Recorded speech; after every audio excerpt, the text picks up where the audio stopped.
Hey everyone, welcome to Linaro Virtual Connect 20, track 2. We're going to start with a session in just a couple of minutes with Satish.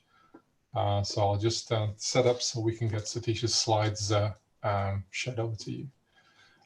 You can follow along. There's a Slack channel for this session, and for each session has a Slack channel. So feel free to continue discussions on sessions even after they've ended in Slack. If you've got any questions or points you want to raise during the webinar, feel free to post them in the Zoom chat, and we'll try to answer as many as possible. Thank you.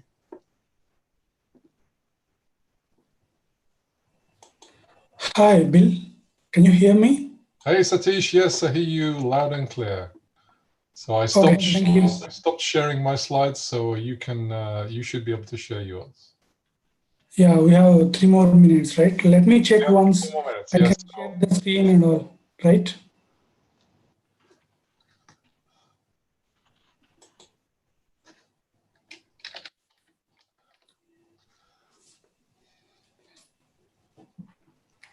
My audio is clear, right? So from my side. I don't see you sharing anything yet. Yeah, let me share.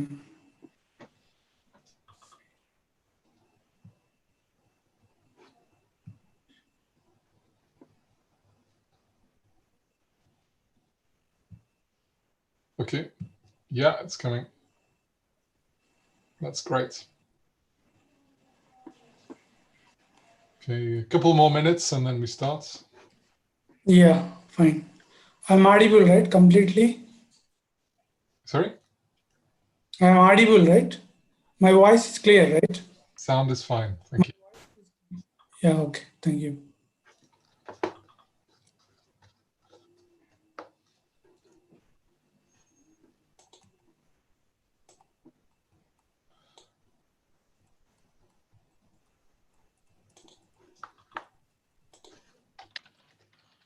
This is a new experience presenting through this online. Okay, well, you have around 20 people in Zoom and another 30 people on YouTube live. So you've got a good audience. Okay. Around 50. Okay, thank you.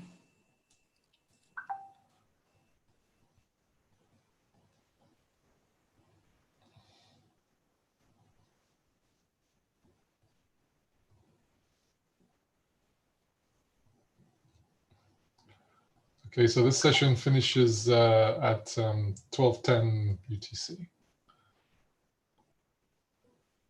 And by my clock, you're ready to start. Go ahead, Satish.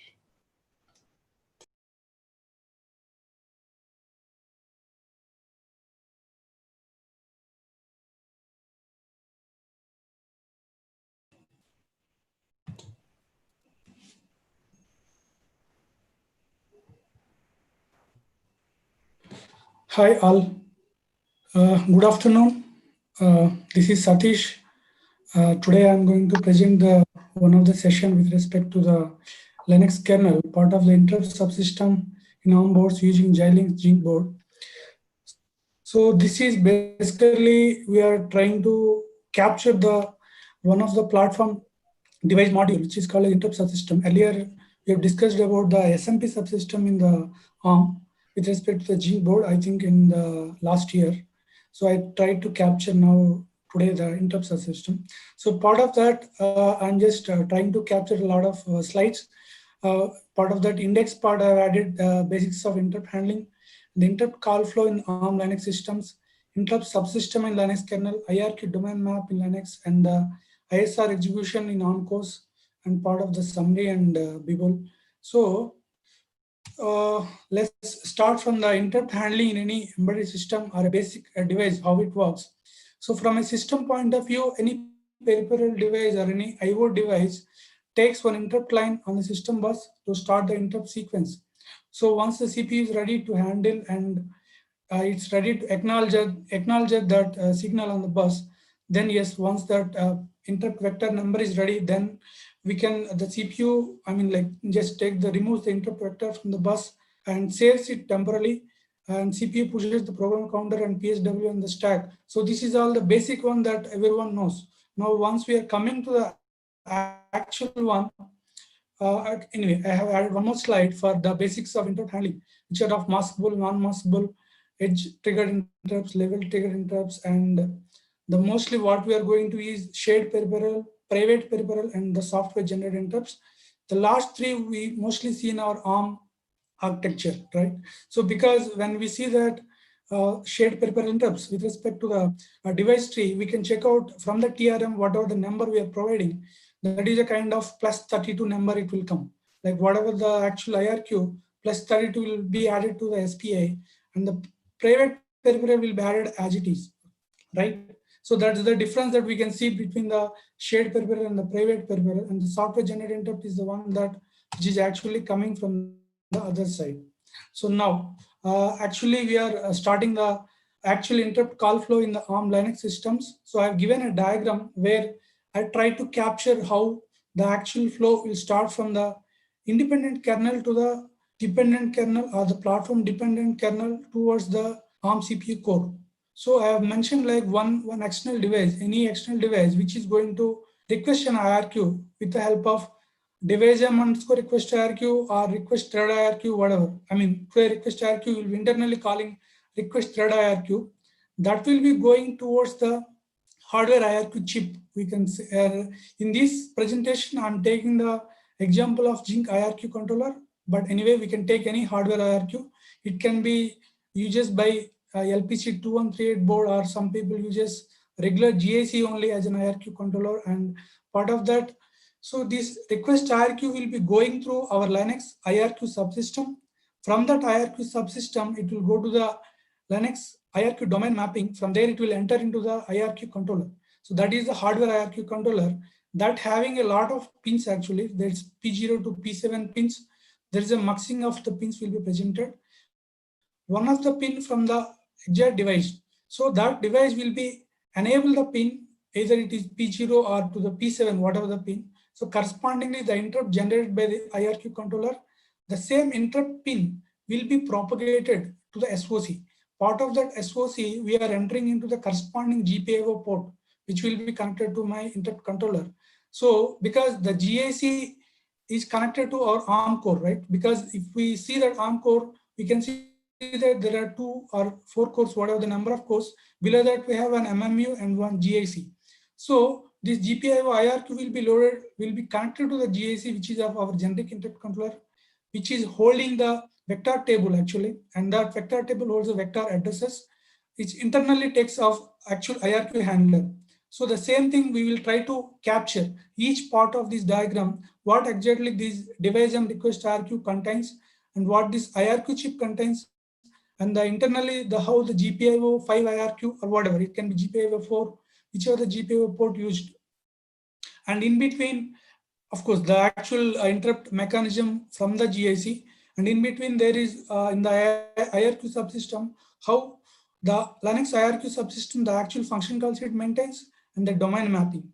So that are in between the external device to the hardware IRQ controller. So we are feeling a set of missing things because of not the actual presentation. Maybe we can showcase here. I don't know, you can see my mouse or not, but yes, my plan is like in between there is an IRQ subsystem which is part of holding set of structures which will load all the IRQ descriptors into the IRQ action, and from there it will go to the IRQ domain map. From there it will go to the IRQ controller, right?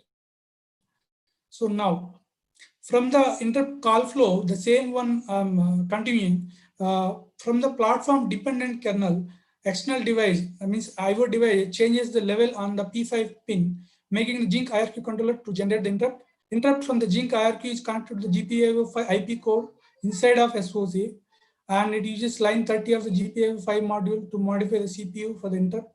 Whatever I have explained in the earlier diagram, the same thing will be connected here, and the GPIO5 acts as an interrupt controller, and it's cascade to GAC part of the actual ARM core.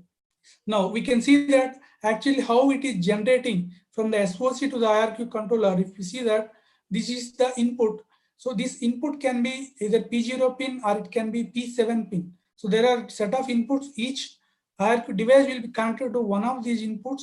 So that will be connected to my I2C, and that I2C will raise that, okay, this particular pin is been coming from the IRQ and mapping to the other side of the I2C, where we are able to generate that corresponding muxing pin we are identifying, because we know that the number of IRQs present on the hardware side are limited compared to the IRQ numbers generated on the Linux kernel side. So that will be made through this pin muxing. Okay. Now the same I have explained here. The IRQ control will generate interrupt on the interrupt pin with the change of voltage levels on P0 to P7 pins. The driver can read the status of P0 to P7 pins, any one of that, and it will generate the separate interrupt for each of P0 to P7 pins, and this driver acts as an interrupt controller. Then now there's the DTC registration. So here I'm trying to capture all these slides with respect to the platform dependent. So once we go to the platform independent, that's a different story, how actually the IRQ subsystem, which is common to everyone, that will be coming into picture. So from this platform dependent part, yes, the DTC file, the Jink IRQ controller are very specific to the Jink board, right? So part of the TDC registration we are mentioning here for the device. This device is nothing but the external device which is exactly expecting the IRQ to be handled with this guy. So that is being maintained with Jink IRQ controller, or whatever the name of that from the .dtsi, we will add it in this .dtc file. The type of the edge trigger or the level trigger, most probably it is edge triggering only. So the type of the interrupt we are mentioning in the DTC file. With this, we can say that the internal part of platform dependent, and then when come to the IRQ chip, so when the interrupt is raised, CPU is in interrupt context in GAC interrupt handler. So if there is any interrupt changes, then the mode will be changed from the user mode to the SVC mode, or SVC2 mode to the user mode. We can say that kernel mode. Internally it is supervisory mode. We will see that how the different types of modes, the vector table and the interrupt dispatcher, how it works inside the GAC. But yeah, from the IRQ controller perspective, hardware IRQ controller perspective, we have generic functionalities which is of GAC handle IRQ, which will call handle domain IRQ, and in turn calls the generic handle IRQ. Okay, and then now we will come to this platform independent kernel. So here in the very beginning, like from the kernel starting point of view, when the Linux boots, the start kernel function calls the early IRQ unit, which will internally call the arc probe NR IRQs, which will allocate the IRQ descriptor structure for each IRQs by calling the allocation of the descriptor function. So this will be internally calling for number of IRQs. Those IRQs, each IRQ action will be internally generated, that we can see, because these are all platform independence, means these are internally, these are all basically the basic Linux IRQ subsystem. The earlier slides which we are talking about is the platform dependent, and this is of independent part. So these are all common call sequence which we are going to see now. Now, Now from the interrupt subsystem in the Linux kernel, I have added one more slide here, which is going to the set handle IRQ from the Xilinx interrupt control of init. It will go to the set handle IRQ.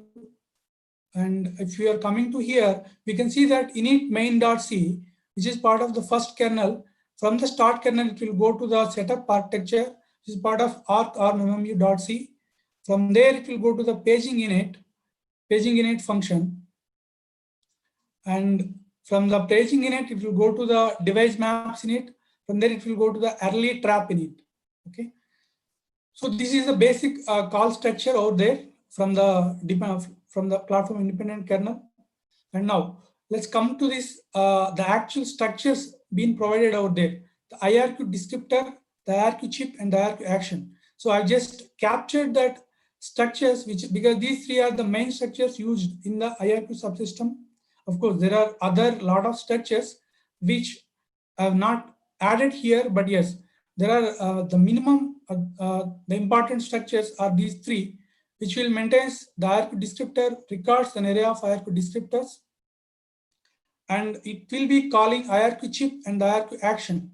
So this IRQ action will load for each handler function. It will be added into the descriptor, which are captured here. So this is a IRQ chip, which will be showcasing that start interrupt, close interrupt, enable interrupt, prohibit interrupt, and there are other functionalities provided by this IRQ chip. And after this, we can see that IRQ action, this will be taking care of the actual handler, which we are registering in the request IRQ, which the second argument, what we are giving the handler. That handler will be taken care by this user registered handler, user registered interrupt handler, which is of IRQ action structure's first member. You can see that IRQ handler underscore T handler, that is actually the one coming from the request IRQ's second argument. So these three are the one thing, and so this is the actual request IRQ, which we usually see that any IO device will be registered with this. So this is the basic one. So now I've just captured a kind of a diagrammatic representation to showcase that IRQ descriptor is calling IRQ action and the IRQ chip. And then now we will go to the next level of IRQ domain map. So this domain map basically is the mechanism to separate the local interrupt numbers, all the hardware IRQs, from the Linux IRQ numbers by using a set of functions again, IRQ alloc descriptors and the IRQ free descriptors. So this IRQ domain library adds mapping between hardware IRQ and the IRQ numbers. So we will see that how the call flow of this domain map, IRQ domain map. So now, if we can see this IRQ domain map in Linux, so it will use a different type of domain mappings here. There is one a legacy map, or the linear map, or the tree map. There is no map. So basically, we use legacy map or the linear map. Basically, we use out of these domain mappings. So this will be called with respect to these IRQ domain add of one of these functionalities, which will call these IRQ domain operations. From there, it will go to the create mapping. So it will go to the actual controller. If we are comparing this slide with the first slide, which I have showcased from the device request IRQ to the Zinc IRQ controller, in between these IRQ subsystems and the domain mapping will be done. So this IRQ create mapping will be creating a kind of each IRQ towards my hardware IRQ controller. That's where it is generating for each pin the corresponding interrupt. So that part I will show here. The linear mapping part, IRQ domain, add linear and add tree and add number. These are all the different type of mappings available in the subsystem. So here, the hierarchy of IRQ domain will be coming from the alloc IRQs, activate IRQs, and the domain deactivate IRQ and the free IRQs. So now if we can go to one of the example of the mapping where we are using the legacy mapping, here it will do add legacy where it is calling the IRQ domain operations. So here domain map and unmap, we are calling one constant structure here, structure IRQ domain with respect to IRQ domain operations. So this legacy map provides a continuous range of IRQ numbers, has already been allocated for the controller, and that the IRQ number can be calculated by adding a fixed offset to the hardware IRQ number. And vice versa. Means like we can see that if we had a kind of uh, debugging, at the time of debugging we can check out these numbers how it is being generated actually, because we can compare basically from the TRM whatever the number is coming which is presented in the DTC, and the number we can check out from the request hierarchy whatever the return value from the request hierarchy, that number. So in between these numbers are going to change based on this domain mapping. So these can be compared like how it is being changed with respect to, so that's where like actually the domain map is coming into the picture. So in that way we can check out those values actually. That's what the last statement is talking about with respect to legacy map. So now inside the ISR execution in the ARM course, how exactly it is working. So here we have a different modes: user mode, supervised mode. We know that there are 7 processor modes and how it's going to work. So after that, like we can say that the actual vector table in GIC, which is actually maintaining the restored vector, undefined vector, prefetch, data word, address exception, IRQ and FAQ. So and then so this will be actually talking about the change of the controller. Actually, I can say that okay, this is the dispatcher. The below code will execute when IRQ exception is raised. So we can see that if there is any exception or so the interrupt is raised, so we can see that actually the CPSR, which is the 0 to 31 bits, will change that one of the bits to change the mode. So that time the CPSR and the SPSR will come into picture and they will load the data into the SPSR and it will load all these IRQ handlers address into the program counter. And once it is done, it will be loaded back with respect to the link register, the old address. So that's the normal way of IRQ execution. But yes, we can see here the interrupt dispatcher, which is actually going to execute at the time of interrupt happens. So this interrupt dispatcher will be loaded or can be taken care by the help of this sequence. I mean to say, SPSR, IRQ, R0 and LR IRQs are saved on the private IRQ stack, and then the original process mode, that means the initial process whatever is running, the transfer happens from the kernel mode to the user or user mode to the kernel mode. So after that, yes, the moves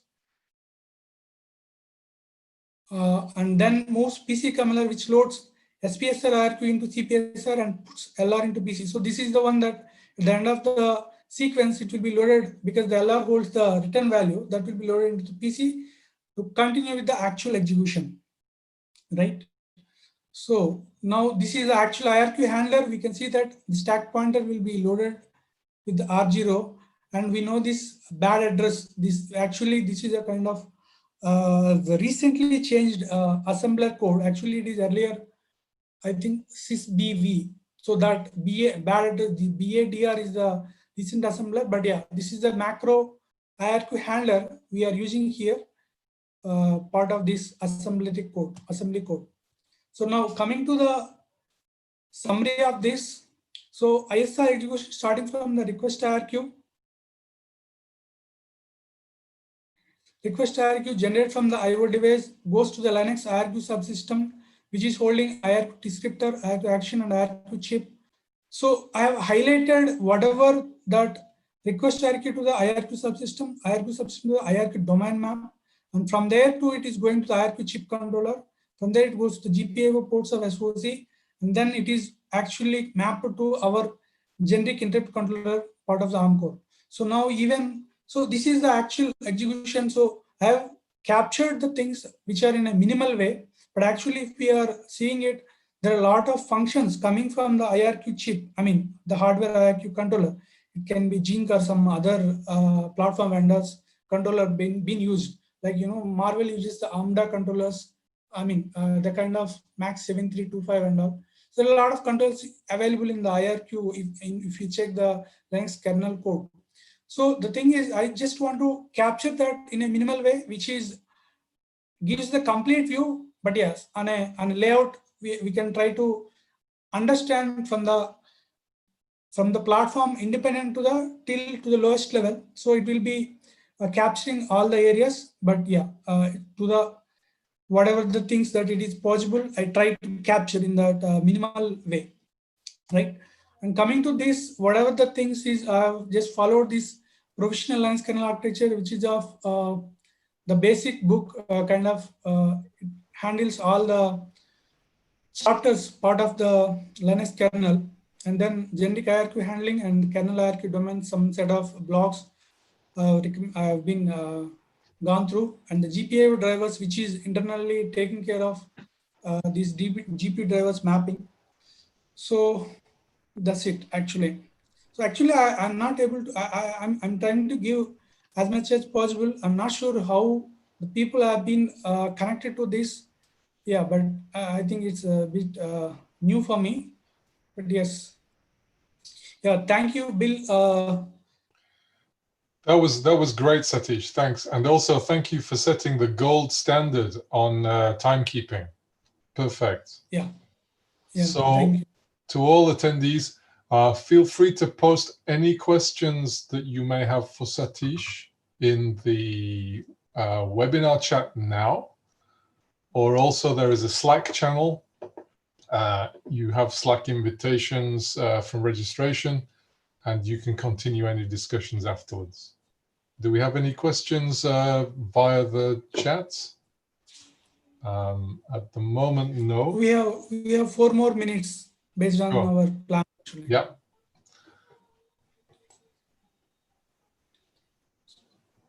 And just to let you know, we had 40 attendees on Zoom, and we have 50 attendees on YouTube as well. So it was a very well attended session. Okay, thank you.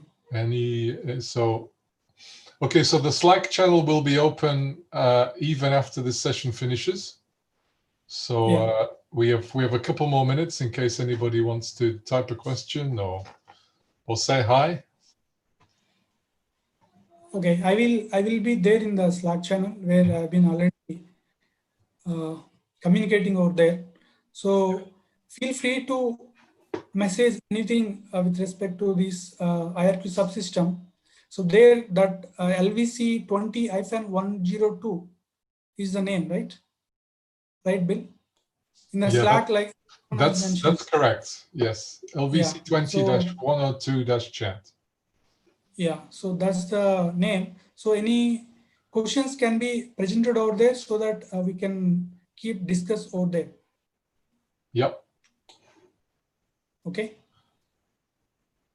Okay. Thank you, Satish. Great session. Yeah. Thank you. Thank you. Yeah. I will stop share. Yeah. Yeah. Thank you, Bill.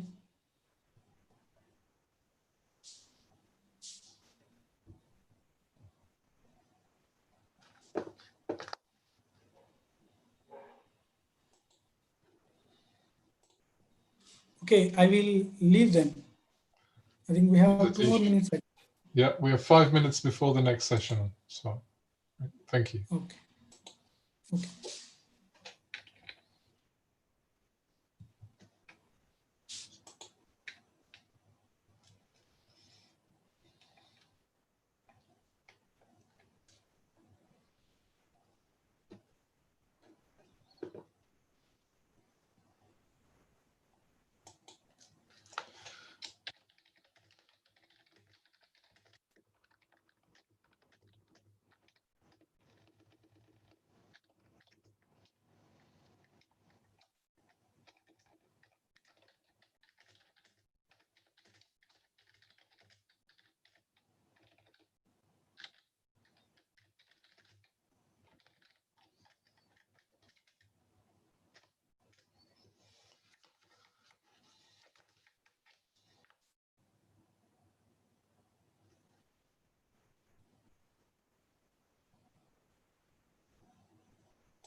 Hi, Anne.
Okay, so our next session by Arnd will be up in 2 minutes' time.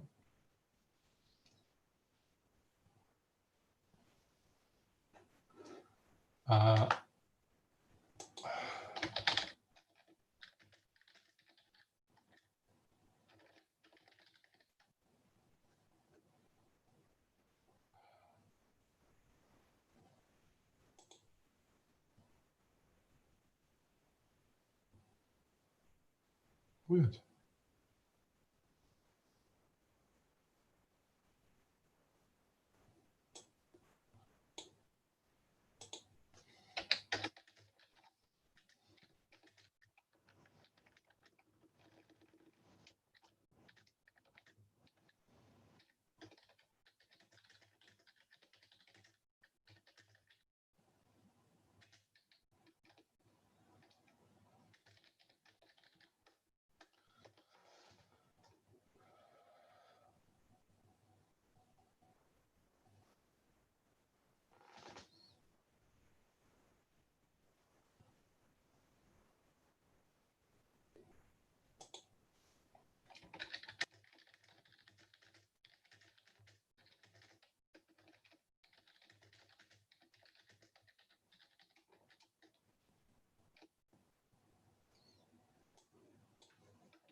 Arnd? Yes, can you hear me? Yes, wonderfully. Okay, good. Now I just need to get the screen share back. You sound perfect.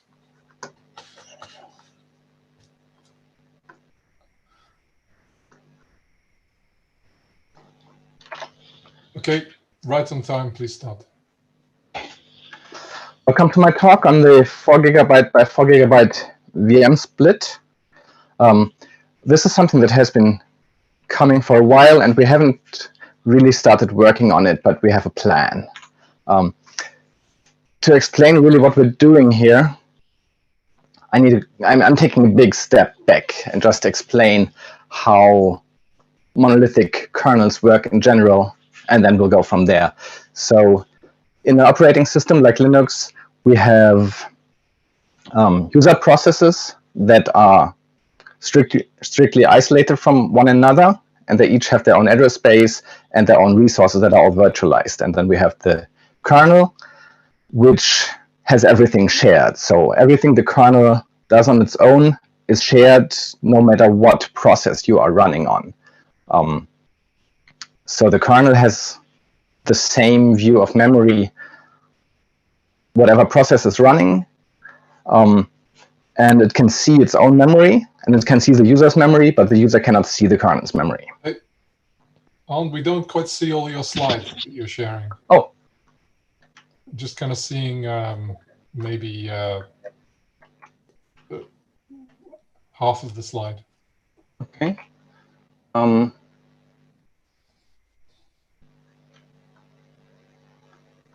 Is this any better? Does this change anything? Yeah, that's fine. Okay. So changing between user and kernel space means in this case there's some exception happening. Sorry, and it's gone again. So I don't know what you're changing there, but it's disappeared. It's down to half or a third of the slide. Okay. Maybe just share it in normal view.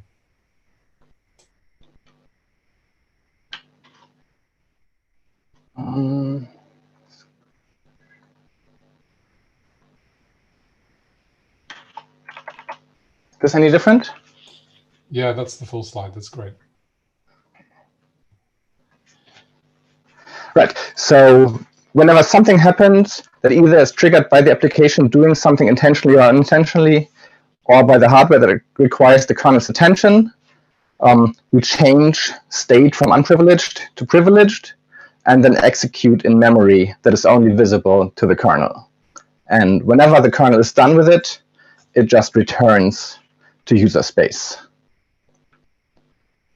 And that user space could be a different task, in which case we have had a task switch or process switch. What this means on Linux on ARM, this is the generic memory map that you would see on a lot of architectures, but not all of them. So usually, as it is on ARM, we have the user space see its own memory at low addresses. So anything up to task size is user addressable memory virtualized, and anything above it is only visible to the kernel. And then above task size, we have two main areas. One of them is linear mapping of physical memory, and the other one is what we call the VM-alloc zone, where we put everything else that is accessed, that is mapped dynamically at runtime. So that could be loadable modules, or it could be large allocations of non-contiguous memory, anything like that. And then there's something called high mem. What it means to have high mem on a 32-bit machine, this physical low mem area is typically only 768 megabytes in size. So that's as much physical memory as you can map into this red low mem area. And if you have more than this, the rest becomes high mem. And the user process has a random mapping of physical pages, 4 kilobyte pages, between the physical address on the right and the virtual address on the left. But in kernel space, only the low mem is mapped. So if we want to access high mem pages from the kernel, we have to map them into the VM-alloc area dynamically, do whatever action we need to do, and then unmap them again to get the space back, because we can't map at all. That's the whole point. High mem is a huge problem for a number of reasons. So just this week, there's another discussion about what can we do about high mem, because it's so annoying to have to go and map one page at a time when we want to access it, which has all kinds of implications. So Thomas Gleixner posted a patch series to fix some of the problems that we have with high mem, but he also said like the only real solution is to remove it completely. And the patch series has gone back and forth. We still don't have a solution for the particular problem they were trying to solve. And this has been going on for a while. There are two interesting articles on LWN that you can read about it. One is a story from earlier this year, where we first discussed like how long do we still need to have high mem? Can we remove it now? Can we remove it later? Why should we remove it, or what needs to be done? And the other story is about the recent development, where one of the solutions is to make it a little bit slower but less annoying. There's another solution that you can do on a particular system. The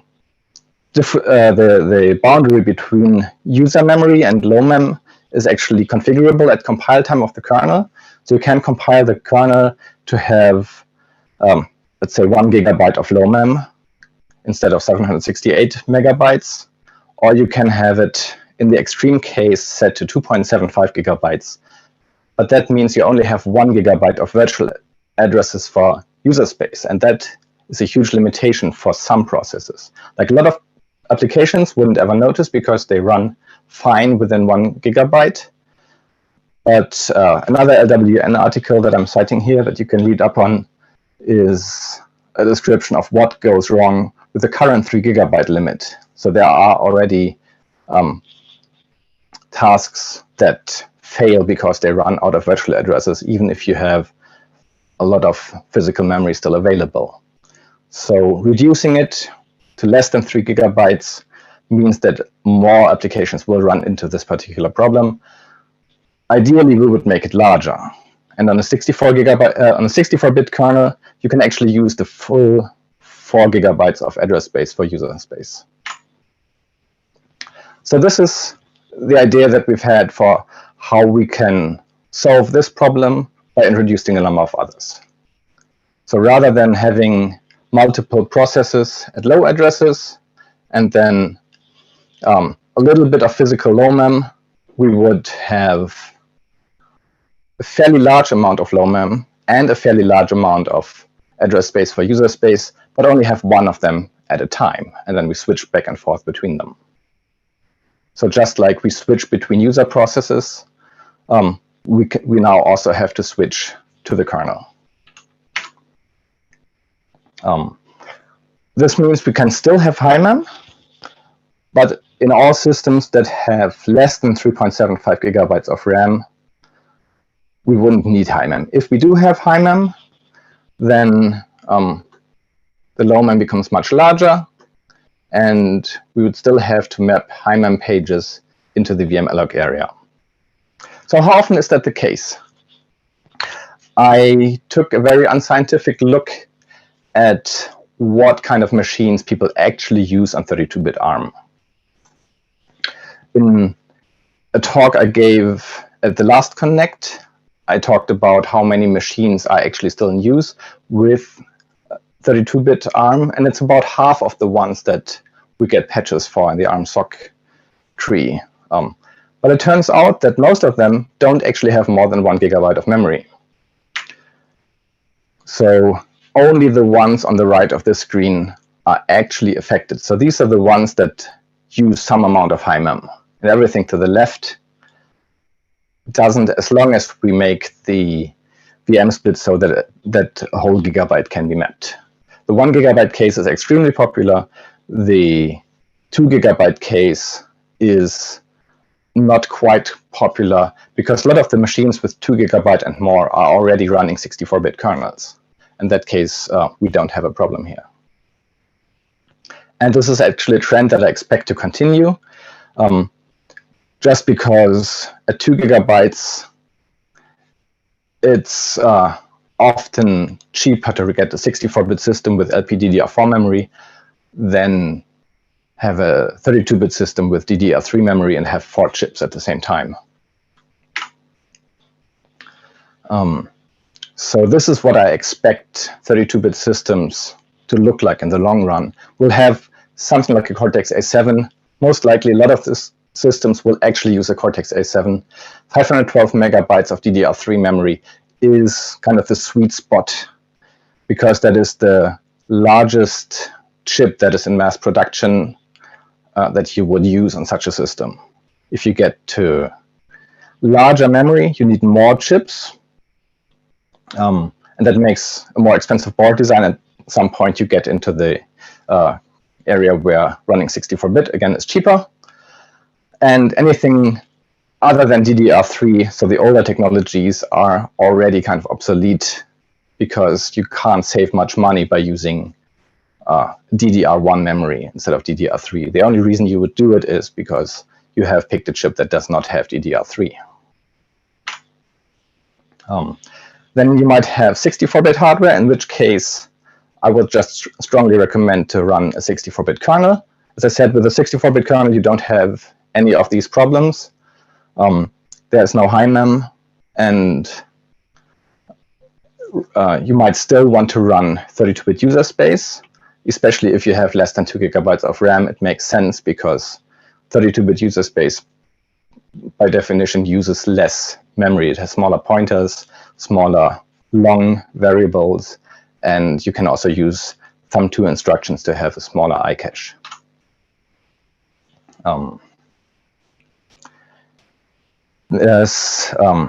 So how do we actually implement it on the machines that we still care about, that are running 2 GB of low mem and will have to support for a while?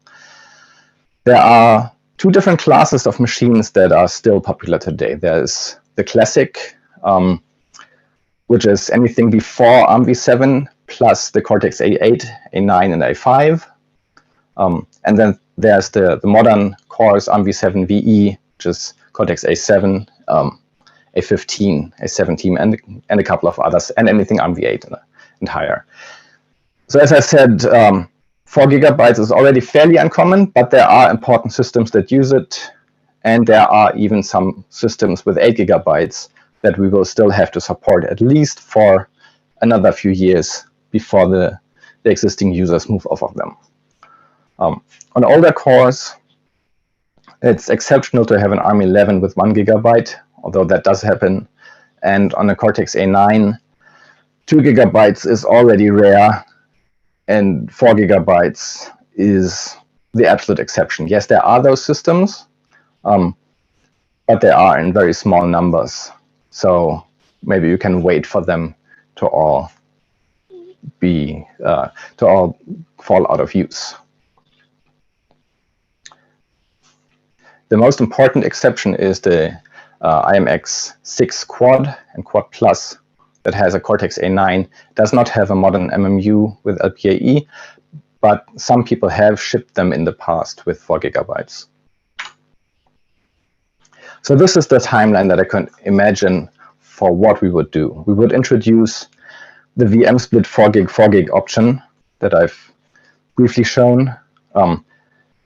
We would make it the default, which means that any system using 3.75 GB of RAM would not use high mem at all. But systems that do use high mem, systems that do have more than 4 GB, they would still be able to use high mem until we have determined that all of these systems have fallen out of use, and at that point we can drop high mem support.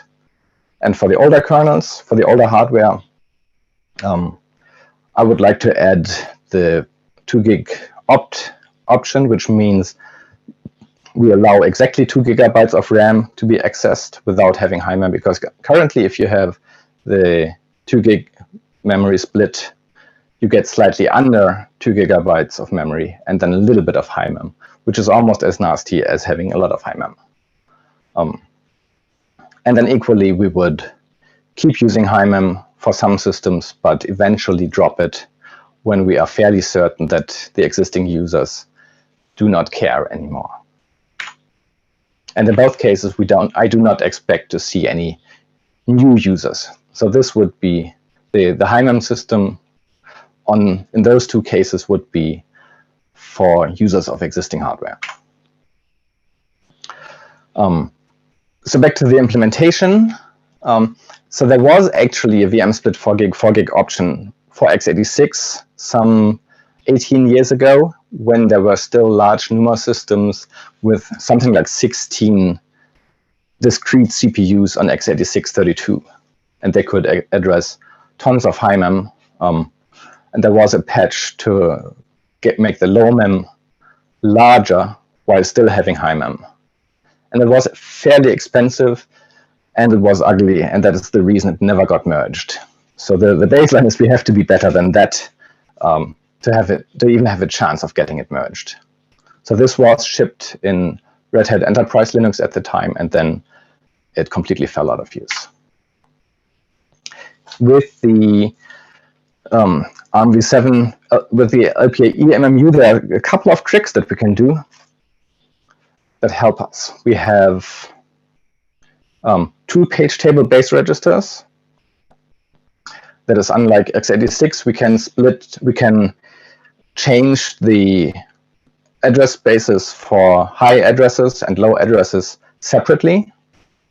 We have address space identifiers that mean we do not have to flush TLBs, which was some of the where the largest overhead came from in the old approach.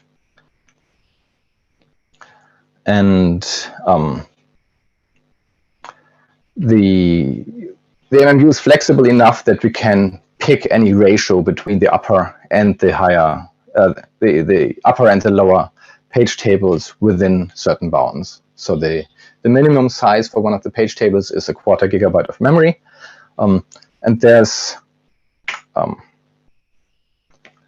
that's where this came from. That I said we would keep the VMalloc area of 256 megabytes permanently mapped.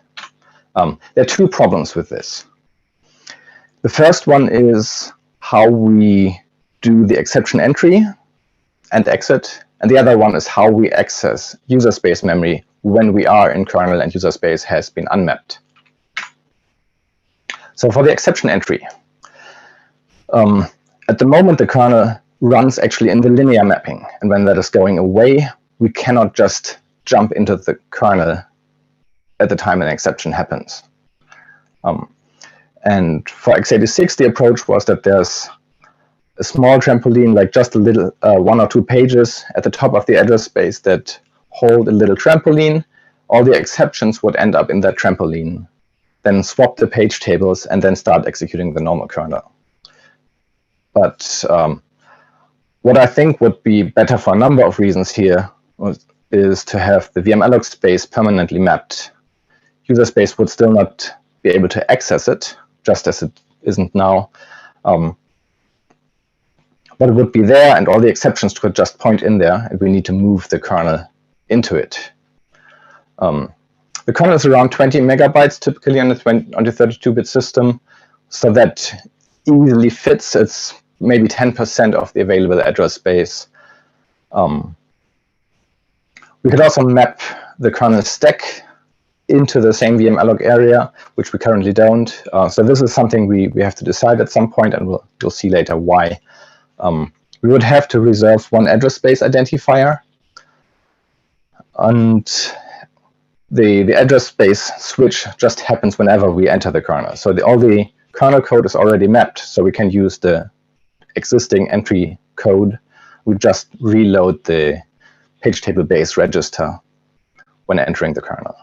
And we actually have an early prototype of this that Afzal Mohammed has implemented. But there's more work that needs to be done on this. The other problem that I mentioned is accessing user memory.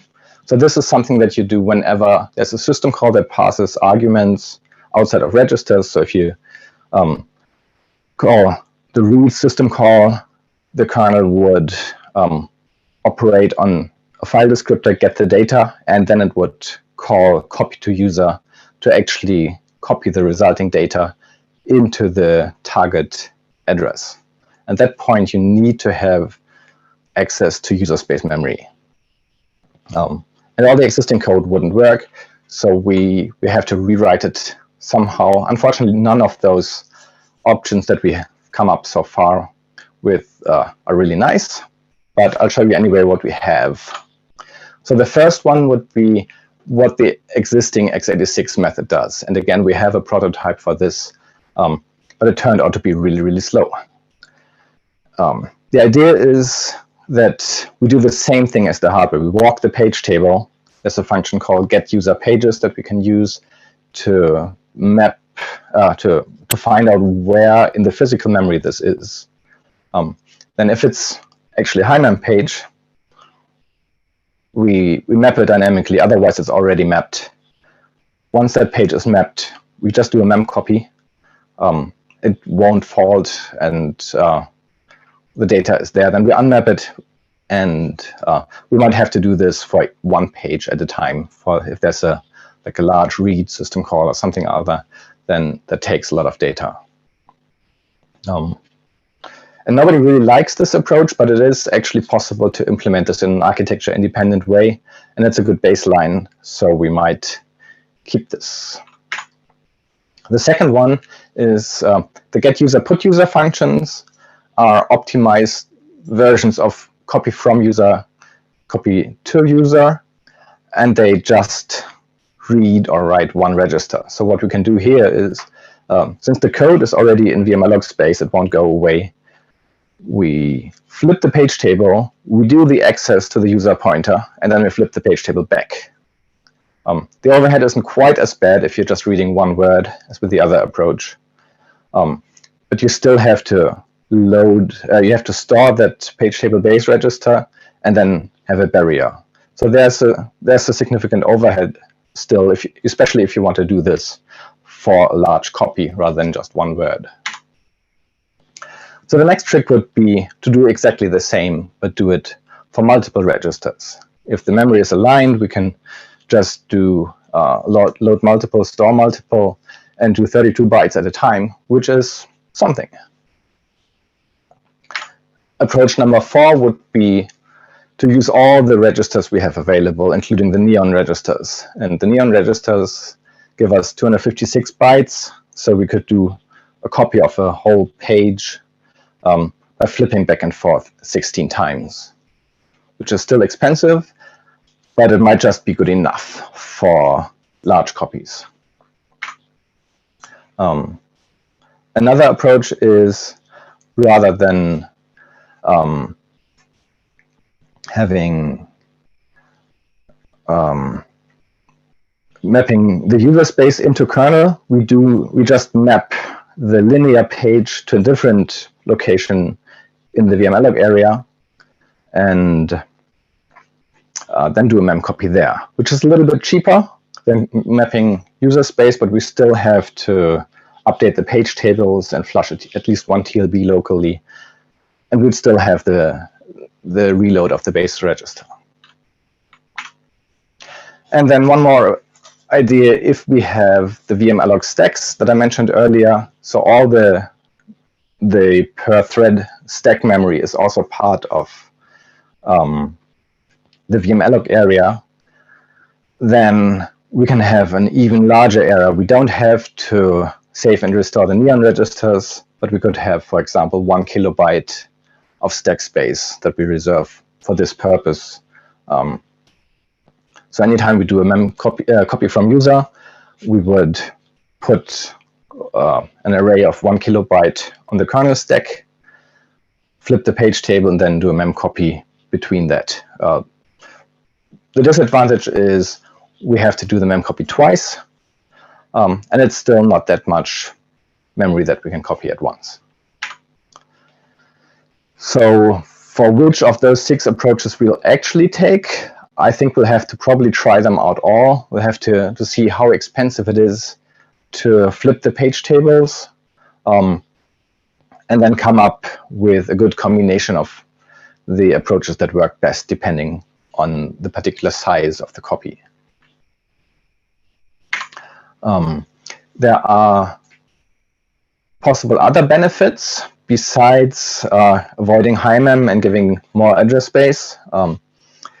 We have the privileged access never feature on modern 64-bit CPUs, and we have software implementations for both ARMv 8.0 and for anything that does not run the LPAE kernel.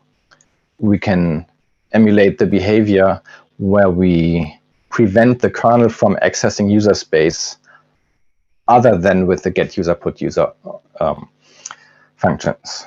And if you want to know more about that, there's a good link that I put in again. But with the proposed approach, we would get this also on LPAE. Basically, it's the same feature. Another implication would be that it is kind of similar to the page table isolation that we have on 64-bit architectures. It doesn't give you the whole isolation.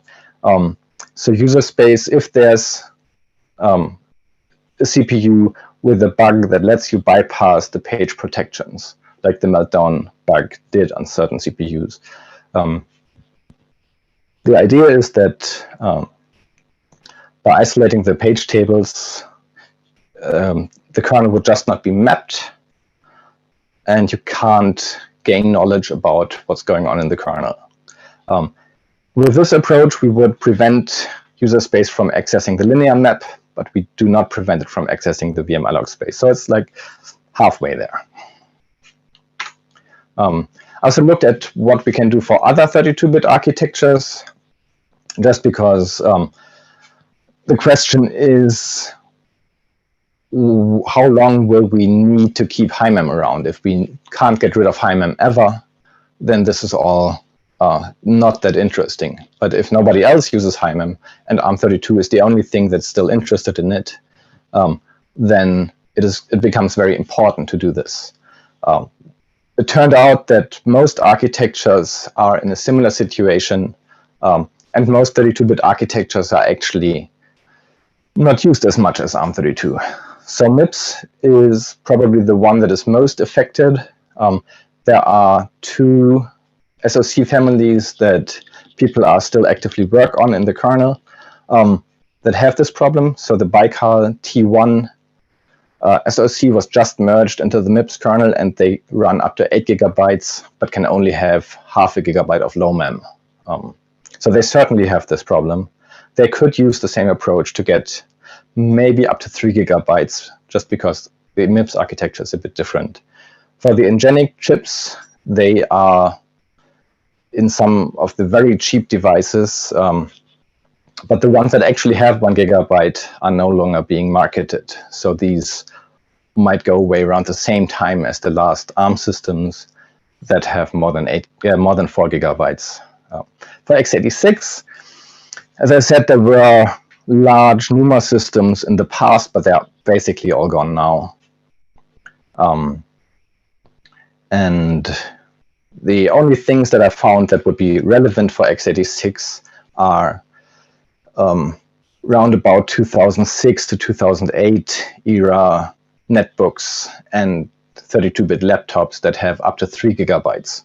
And they could use a VM split for 3 gigabytes, but it is, if anybody still uses those laptops, they have a problem.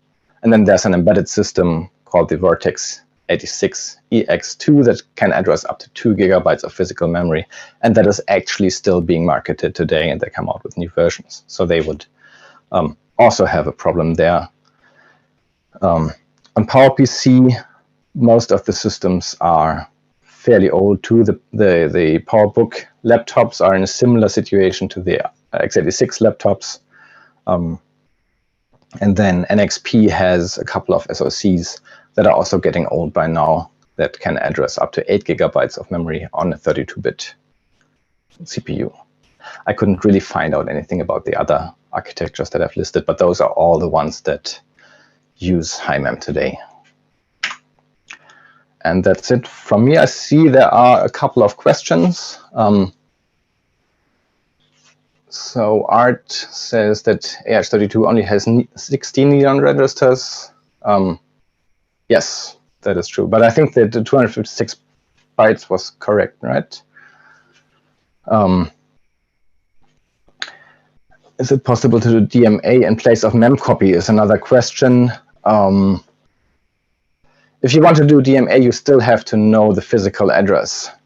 So what makes the approach that I mentioned expensive with the user memory access is mostly finding the page and making sure it doesn't go away. So if you want to do DMA, you have almost the same overhead, and then you additionally have the overhead of starting the DMA and waiting for it. So this wouldn't be any faster. Another question, when we are using the option, is kernel helper function mapping to the same VMalloc area? In this case, is the VMalloc space too small? My expectation is that 256 megabytes of VMalloc area is sufficient. If it's not sufficient, we can double the size. Like we can go in any power of 2. So it could be 256 megabytes, 512, or 1 gigabyte, which in turn means we have less low mem. But that is currently the trade-off. I think that the 256 megabytes should in general be enough. And the VDSO is actually part of the user mapping. What's the time? Okay. I think we're out of time anyway. So there is a Slack channel, so people can carry on the conversation in Slack. There is a question from Dan Thompson in the Slack channel already. Okay. I'll go into the Slack channel then. Thank you, everybody, for listening. Thanks. Thanks, Stop screen share. That was great. Thank you very much. The audience was above 100, so well attended. Thank you. Okay, we now have a short break before Matteo Carlini's presentation on kernel architecture update.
Hey, Matteo. Hey, Bill. Can you hear me? Yeah, I hear you fine. Cool. So we have 5 minutes. Yep. Just go mute for a moment. Yep.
Matteo, do you want to share your slides? I'll just stop sharing this placeholder. Yeah, sure.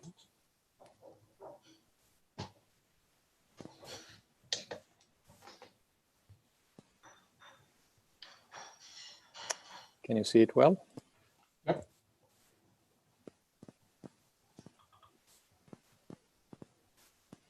All right.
You give me a go, Bill, in a minute or so when it's time to go.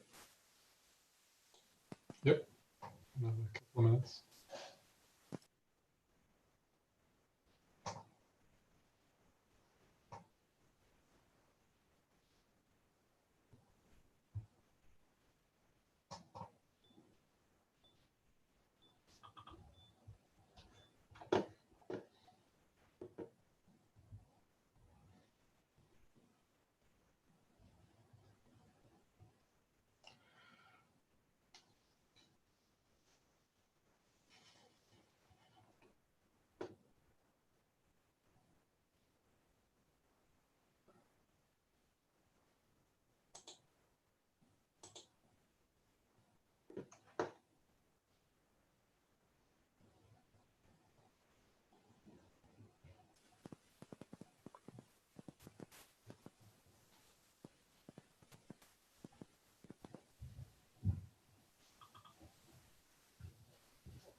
Okay, so I guess you can start now. So we have around 60 attendees on Zoom and another 70 attendees on YouTube.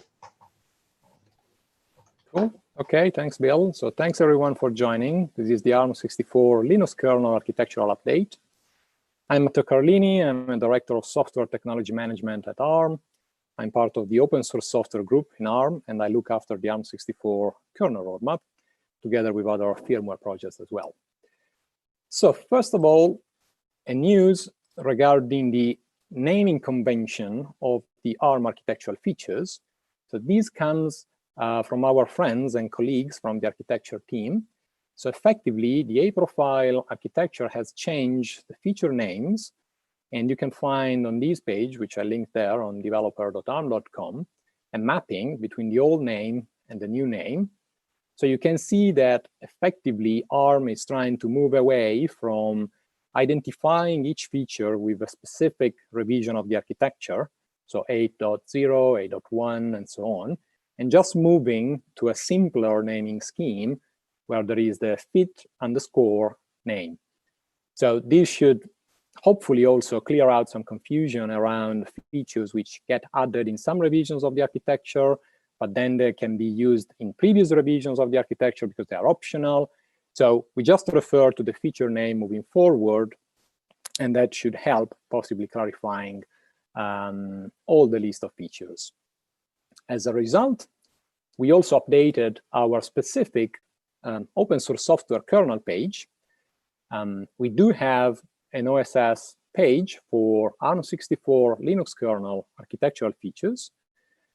This page basically tells for each of the feature in which kernel revision the feature has been merged. Some of them are marked still as TBD or ongoing, and there are some notes which explain the development status for those. So we also updated this table with keeping the old naming scheme, the new naming scheme. So hopefully, again, this will help doing the mapping and clarifying also in which kernel we included each one of the architectural features, from 8.1 here down to 8.6 at the moment. So I did a similar slot last Linaro during the tech days in March, and I did present kind of a flowery meadow like this one, which was well received. So I thought of showing it again. This was the picture from last March, and effectively it does represent the enablement status of the features in the kernel, still using kind of the old naming scheme, but at least referring to the revision of the architecture in which those features were added. Then I can update it for next time, maybe. The color scheme is pretty simple. Green is for features that are already merged in the kernel. Yellow, or light orange, whatever it is for features which are ongoing, usually on the list. And red, or light red, is for features which are not currently in the works, are under internal investigation or analysis, TBD, let's say. With light gray are instead features that we believe there is nothing to be done in the kernel, so they are not applicable in the kernel. So this was the picture in March. Now I have an update, a new meadow, which shows the picture today. Now, I'm not going to ask you to spot the differences. The next slides, which follows, tries to explain what changed. But roughly speaking, so you can see that we are mostly all green up to 8.4. In 8.4, the only things which are still ongoing, well, there is the long-standing nested virtualization enablement, which is both an 8.3 extension and an 8.4. NPAM is still ongoing. I have a dedicated couple of slides for that. And then we are completing also the debug and trace enablement for 8.4. And this kind of completes the picture for 8.4.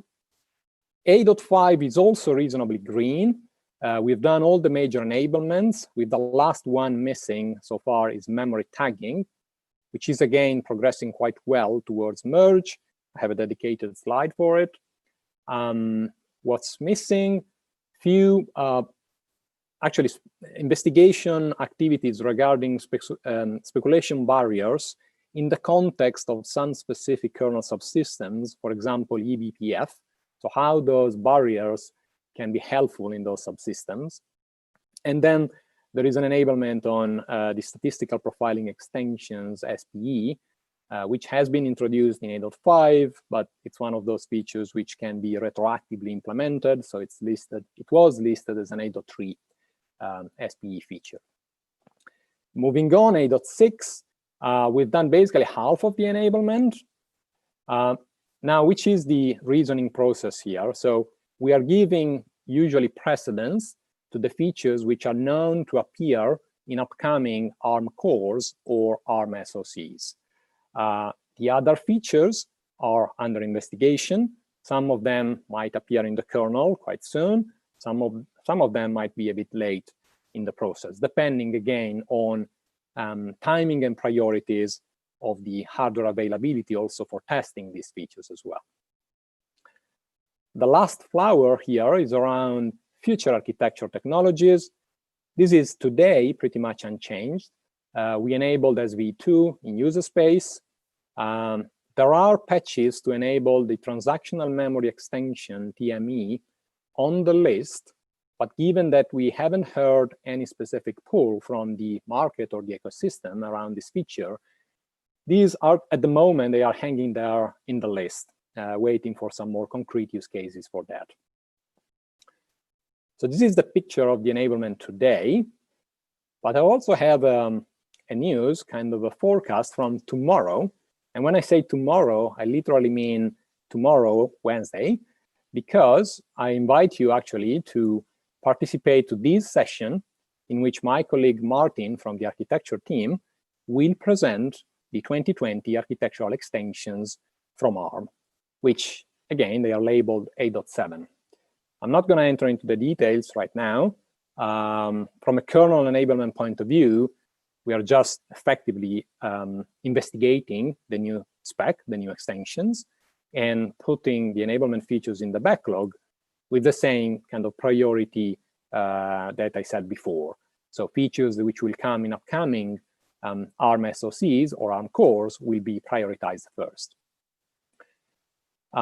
The 2020 extensions also comes with a couple of features which does not fall into the 8.7 nomenclature. Martin will explain everything tomorrow, but effectively they are marked as future architectures.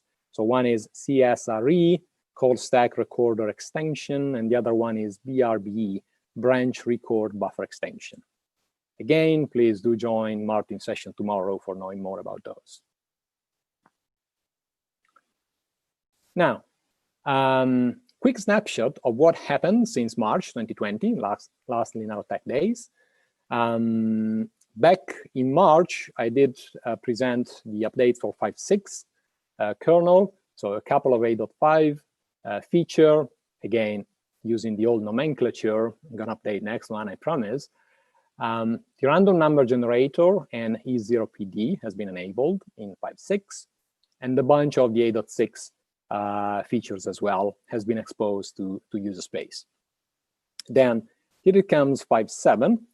So 5.7 comes with the complete enablement of pointer authentication, so the feature introduced in 8.3. In 5.7, we enabled the in-kernel support for functional return address protection. All the user space exposure was done already in previous kernel revision, 5.5 and before. I explained it all in the March discussion.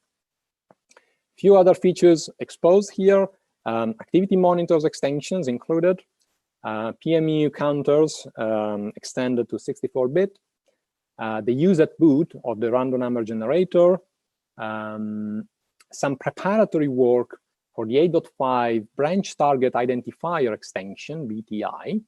So in 5.7, we managed to merge some assembler refactoring, assembler annotations refactoring in preparation for BTI.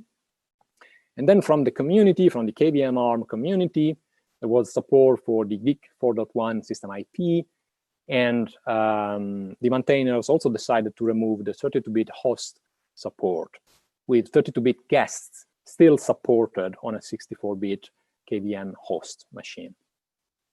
5.7 comes as well with memory hot remove support for ARM64, which also concludes a long-standing enablement that we did for memory hot plug and hot remove that was outstanding. Moving on, we've got 5.8. So finally in 5.8, we managed to merge BTI. So BTI is the architectural extension which protects against jump-oriented programming attacks, and usually it's thought to be deployed together with pointer authentication because they protect with similar attack. In 5.8, we merged both the user space and the in-kernel support for BTI, and that was kind of an achievement because it was outstanding for a while. Plus, the KVM ARM team is working also on some pre-nested virtualization patches, which mostly comes from the community and from the maintainers. This is all in preparation to the full support for nested virtualization, which is quite heavyweight. 5.9, not yet tagged. I guess we are at RC6, about to enter into RC7 for 5.9. But we have a few things which are already merged and going in the right direction. So we finalized, again, thanks to the community, 2 features from 8.4, TTL and TLBI. This has been queued and merged in 5.9. In terms of specification support, we managed to develop and merge the SCMI notification support. So this is for the SCMI power management spec, which our colleagues will have different talks about that during the week. And then again, some further KVM enhancement and preparatory work for nested virt. Now, a bit of prediction for 5.10. Well, these are all things which are already queued in next, so fingers crossed they will appear in 5.10. Pointer authentication. So what was missing in pointer authentication? Well, there was an extension that was added in the 8.6 revision of the ARM architecture, but these extensions were called 8.3 pointer authentication 2 and 8.3 fault on pointer authentication instructions. And those required an enhancement in the kernel, so support for the fault handler and some changes for the PO algorithm. And these have been, again, developed, queued, and will appear in 5.10. As a teaser for MPAM, we'll also manage to upstream, finally, some of the preparatory rework and cleanup patches of the resource control interface that we are working on for enabling MPAM. Speaking about MPAM, let's talk about that. So you might know, or you might remember, that for MPAM, we are enabling the ARM support based on an interface which is already there. It's an Intel interface, x86, which is called Intel from an Intel RDT technology. And the interface is called resource control. It's already there. It's used already in deployments. So we couldn't do differently rather than enabling the ARM64 backends against that existing interface. There are a lot of patches for reworking this interface and making it multi-architecture because it was not originally. All these patches are available and developed for examination in this developer branch, which we are constantly rebasing and updating. As I said, the first bunch of patches are in Next, queued on top of 5.9, so they will hopefully make 5.10. Now, here down below, I summarized, again, as I did in March, what does the REST control interface allow to do versus what the ARM architecture and PAM controls would theoretically allow to configure. And mainly, so the resource control interface allows to configure cache portion bitmaps for layer 2 and layer 3 cache up to 32-bit portions, and similarly for memory bandwidth portions as well on layer 3 cache. We have some initial thoughts on how to enable other extensions of the ARM architecture and PAM, but that will come after we manage to successfully upstream all the pieces for plugging the MPAM ARM64 specific driver with REST control. And so if we are talking about a bit of planning or looking ahead for MPAM, so first of all, what is the system description? So there is a spec which is available in beta. It's available for our partners to download. It's not yet widely available to the community, but it's we are hoping to finalize it in October, so in a month from now, actually. And that is for ACPI. The device tree bindings will be effectively worked upon and derived from the ACPI bindings as well once we manage to finalize those. The development plan, so we are expecting, we are mid of September now, end of September, we are expecting to continue the rework of the resource control interface throughout all the rest of 2020. So really making the interface multi-architecture. There are tens and tens of patches to do that are about to be posted on the mailing list in the next cycles, actually in the upcoming 5.10 iteration. The ARM64 specific backend, the architectural enablement, is expected to land on the list starting from 21 once we manage to upstream the resource control reworks. There are a few bits and pieces that we are comfortable in upstreaming anyway in parallel. So things like the system register descriptions and CPU feature enablement will likely be posted during the 5.10 iteration anyway, so you will see them appearing. Now, a recent development that I would like to mention is also that we are looking into which are the mobile-driven use cases for MPAM in an Android scenario. So how we would like to enable MPAM in an Android system and how does that match with the concepts of JKI from Google. So these topics are currently under investigation, and together with that, we are also investigating the possibility of having another in-kernel user for MPAM that will be effectively an alternative to resource control and can also provide an alternative path for upstreaming the Arch ARM64 code. Because if we can prove that there is another user, then effectively we wouldn't have to necessarily wait for the resource control interface to be stabilized. That's the situation on MPAM. Now moving forward, just time check. Few other things, sparse things, which are ongoing in terms of architectural enablement and spec enablement from the ARM64 team. So from the good old 8.2 spec, the statistical profiling extensions are not yet exposed in KVM guests. That was a known gap that we're trying to cover right now. So we are working to enable that and will be soon posted on the list. I mentioned memory tagging.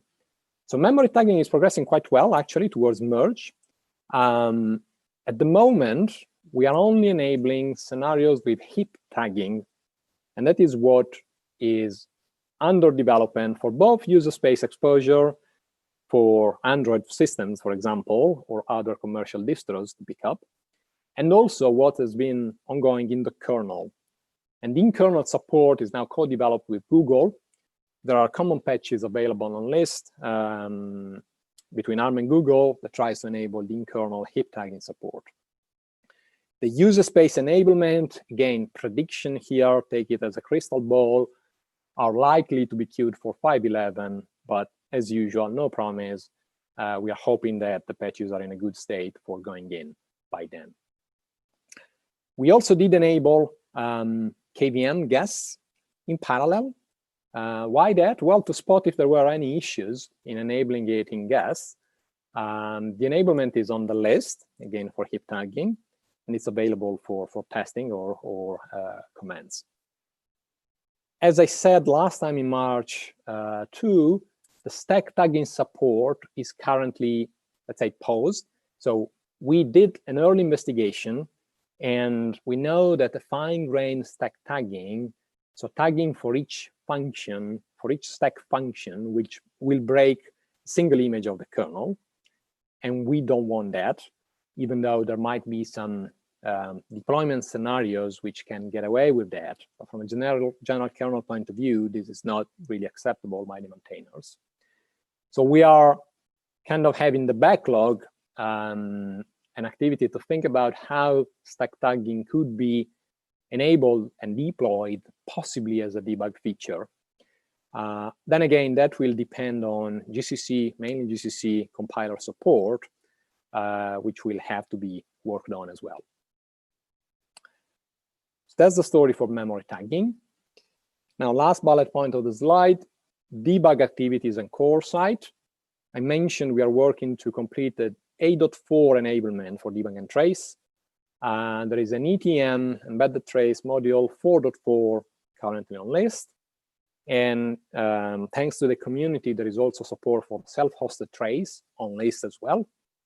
And even the possibility to build core site as a module, which is kind of an interesting thing. Internally, it's not yet on the list, but internally, we're also working to enable some new extensions of the debug and trace, which have been announced last year as part of the future extensions of the ARM architecture. And these are called the ETE, Embedded Trace Extension, and TRB. We'll soon see the light of the list, possibly during the 5.10 iteration. I have one last slide, again, snapshot of other ongoing developments. So you might know ARM is proposing also a firmware framework for A-class, which is called FFA.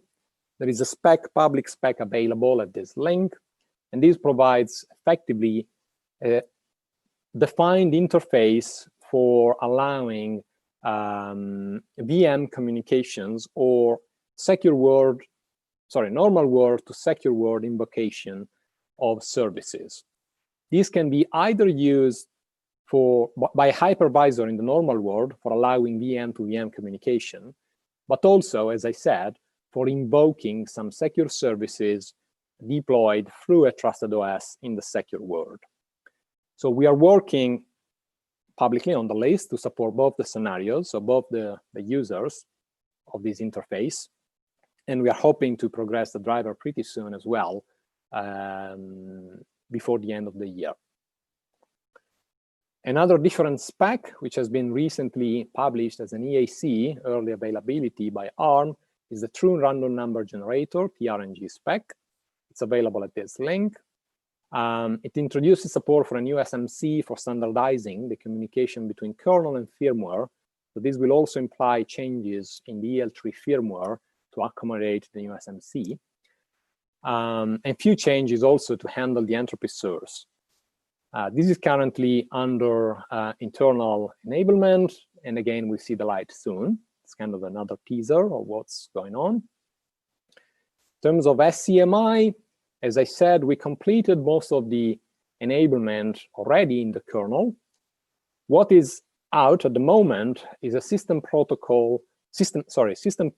protocol support, which has been already queued actually next. But that needs a separate control driver, which has been kind of discussed during the review of the protocol. And this driver is currently in development list. So it will appear in one of the future iterations as well. A couple of other random enablements. So one is the system IP. There is a new interconnect, CMN600, that requires a PMU driver for handling PMUs. This is currently on the list under active review, tested by partners and community. And last thing I would like to mention around Morello. So Morello is a research project actually sponsored by ARM. I'm not going to spend too many words here. From a kernel point of view, there is an investigation activity for basically understanding how the capability-based ABI could be enabled in the kernel. And this is going to be a very intrusive enablement. It's a joint collaboration between various teams in ARM and Linaro, toolchain teams, user space, Android teams, and so on. There is a brilliant Linux Plumbers presentation, which I pointed here, which describes the capability-based ABI developed as part of the Morello project. So I encourage you to go and look at that if you are interested. Okay, you're pretty much out of time now, Matteo. And that is it, bang on time. So I guess if I don't have time for questions, I'm more than happy to follow up on Slack, on the Slack channel. I will be there. I'll be around for the rest of the afternoon. There are a couple of questions in the chat from Claudio Scodino on platforms supporting MPAM, and from Vijay Anand about TME, and Wang Huiqiang about supporting SCMI with ACPI. Maybe better if you could take those into the Slack channel, that would be great. Sure. I'll respond to the Slack channel, which is dedicated to this talk. Yeah, I'll post the Slack channel in the Zoom chat. Great. Thanks, Bill, and thanks everyone for joining. Thank you, Matteo.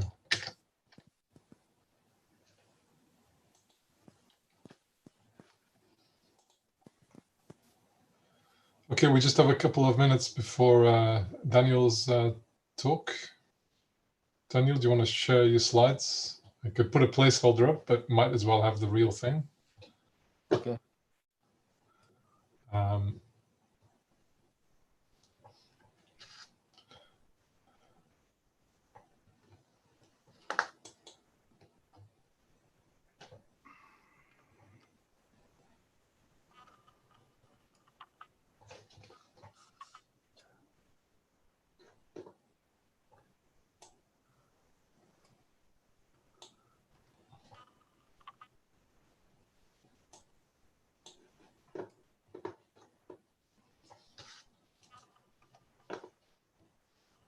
Can you see the slides? Not yet.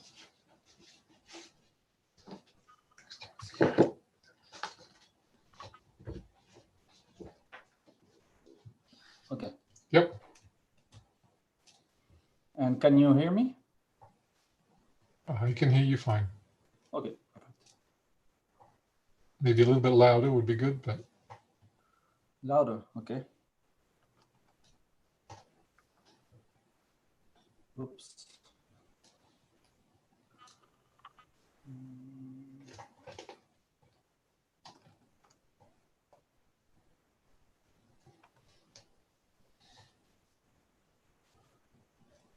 if not, it's fine. Okay.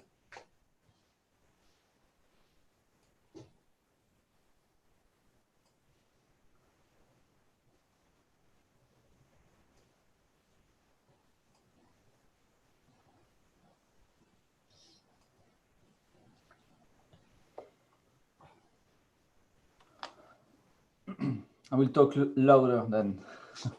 Okay. So we have just 2 minutes to give people a chance to get here if they're coming from another session. Okay.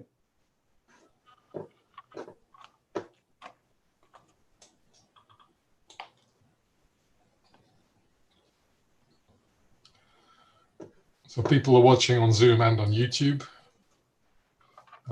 The YouTube channel is 20 seconds behind. Okay. So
okay, Daniel, you're welcome to start.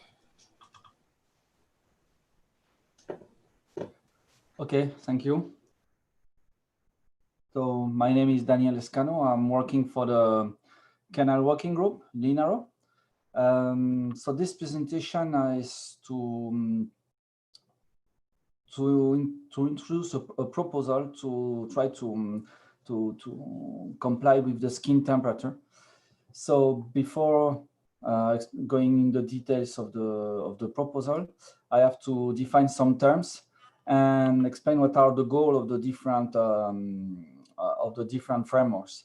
And then I will give a brief description of the thermal framework and show that what kind of real usage we have today, what are the limitations, and what is supposed to solve the proposal. And then I will end up by something open to more work using this proposal.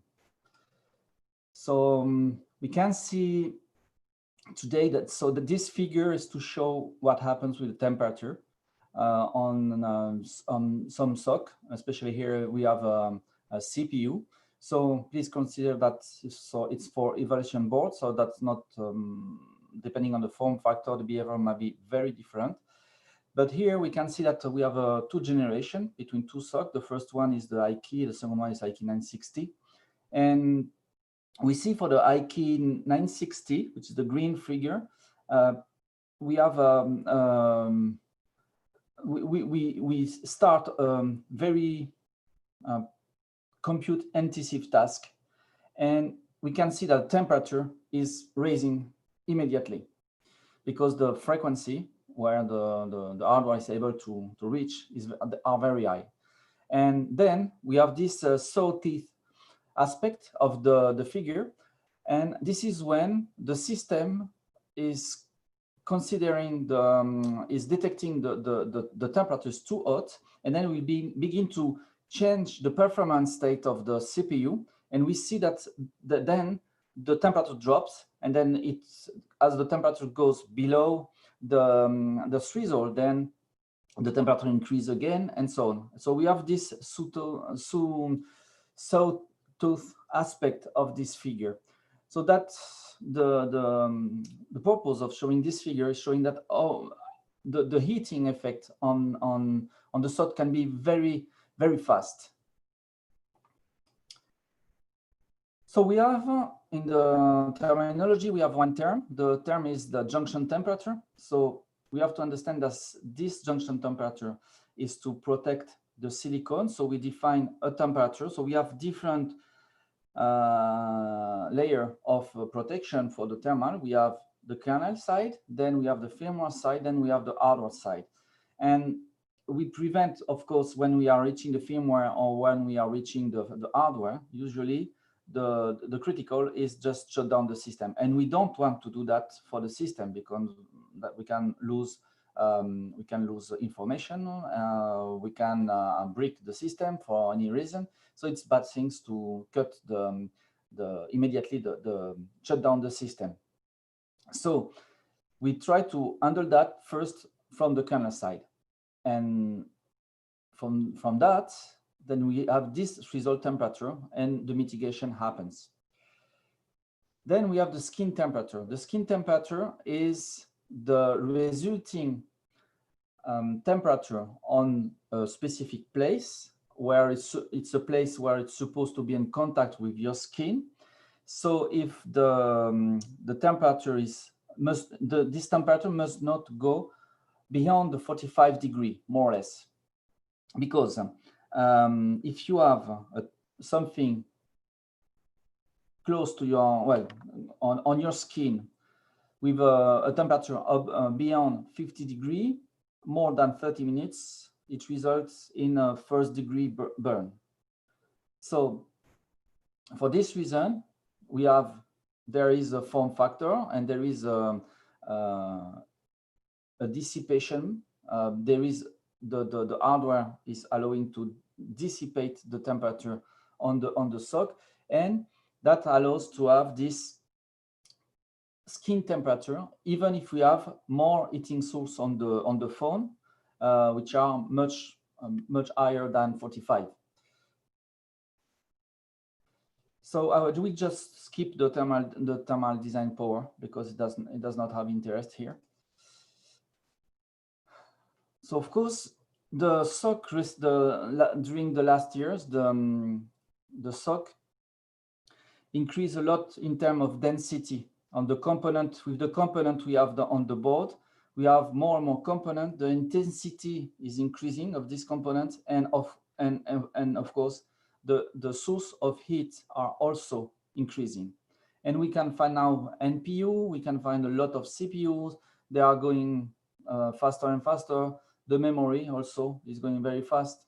So these are all sources of heat. And of course, we cannot have all of them working at the full performance state at the same time. And we need to have something to prevent that, to mitigate, to have a knowledge of how it behaves the platform, and to say, okay, now I know that this kind of profile will be using more this device than this device. I will decrease the performance of this device instead of this device, and so on. And with that, we ensure that we are still inside the power consumption, which won't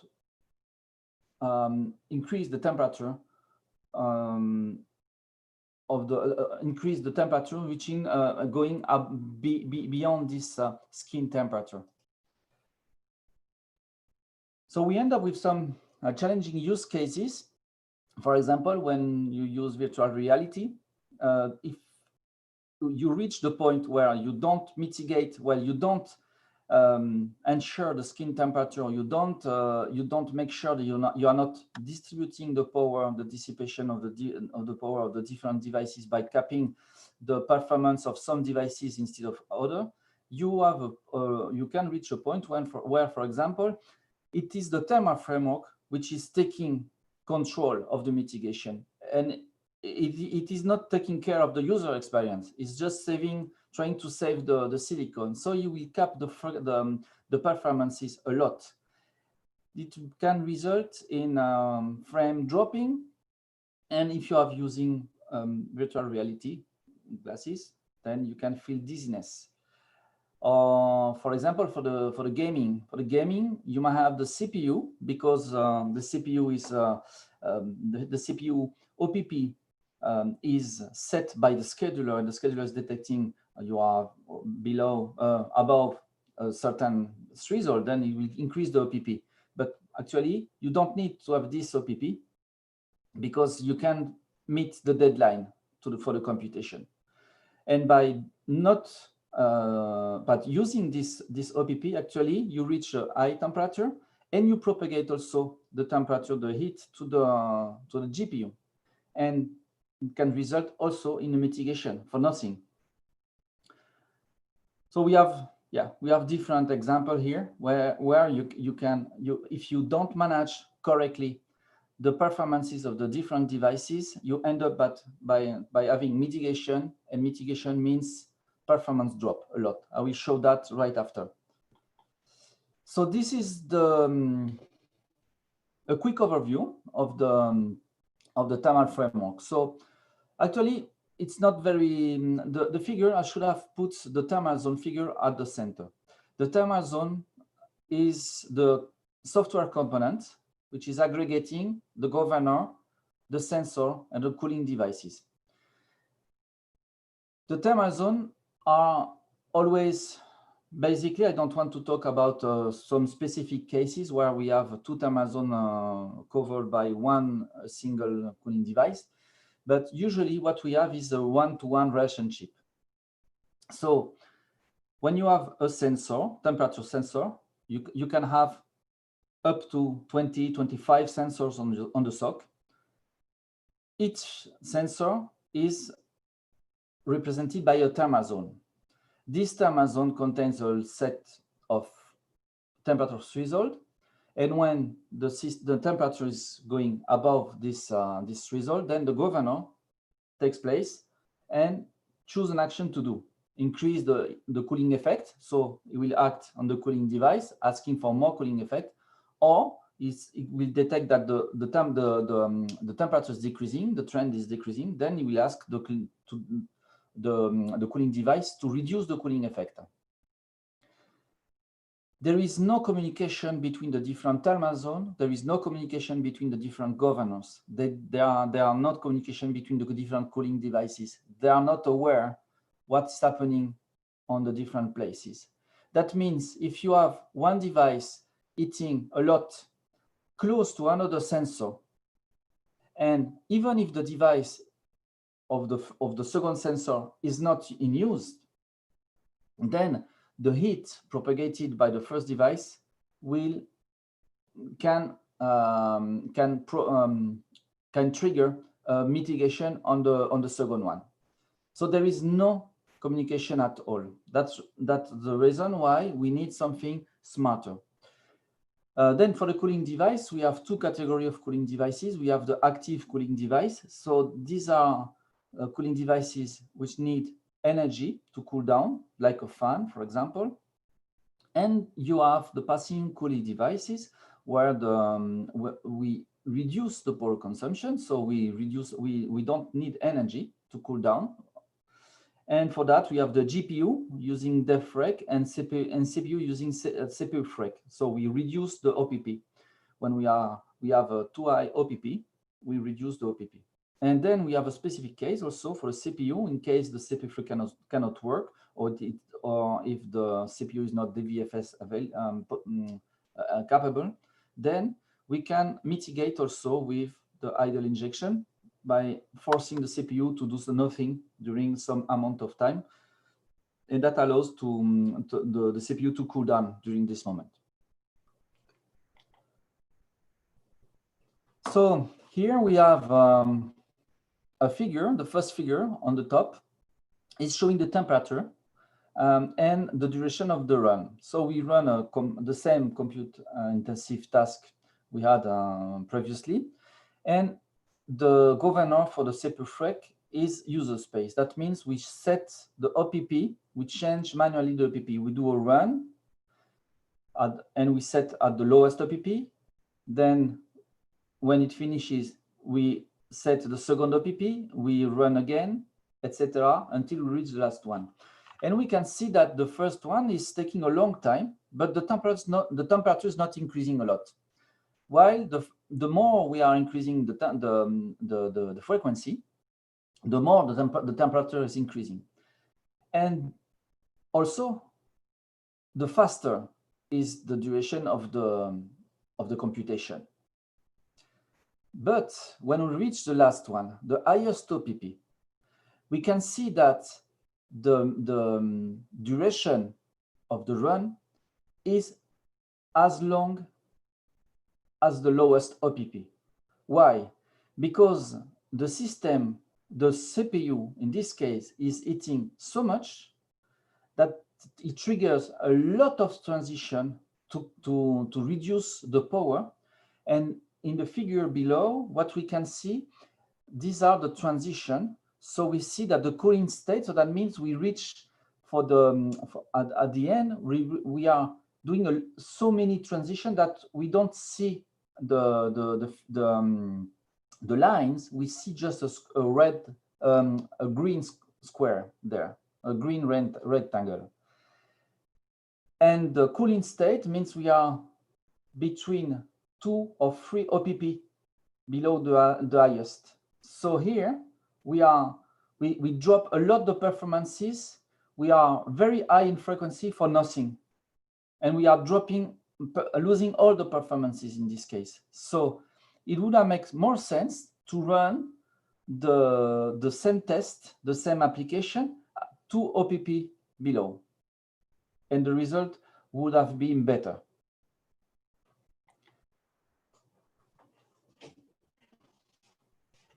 So in order to prevent this situation, the user space tries to reduce the power consumption, limit the power on the device by using what is exported in sysfs. And what is exported in sysfs is the cooling state of the cooling devices. So there is an abuse of the user space, which is changing this cooling state because it is exported, and regardless any decision from the kernel. So we have conflicting decision.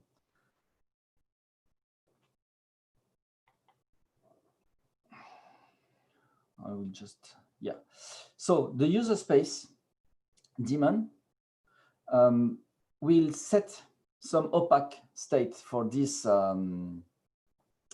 cooling devices. There is no knowledge of the power. So it is actually doing like what is doing the thermal framework, saying, okay, I know that this temperature is more or less this power, then I will be waiting for this temperature, I will read this temperature, and then I will change the performance state by using the cooling device and see what happens with the temperature.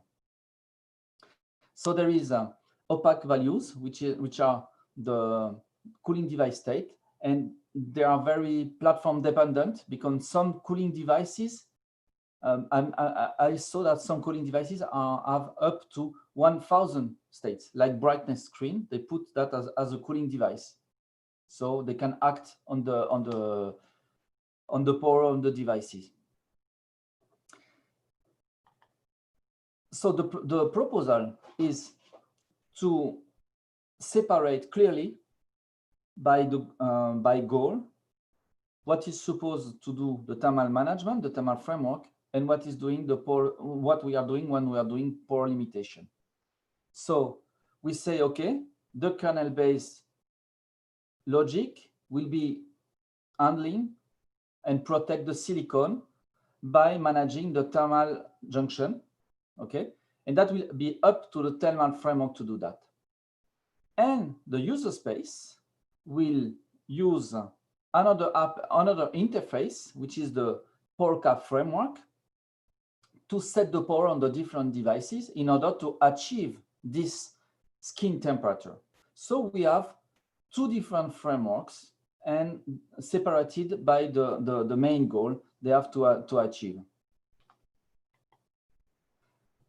So what is the power capping framework? The power capping framework is an empty shell, is just an API through sysfs, and it's up to someone to write the backend driver to plug that on this framework.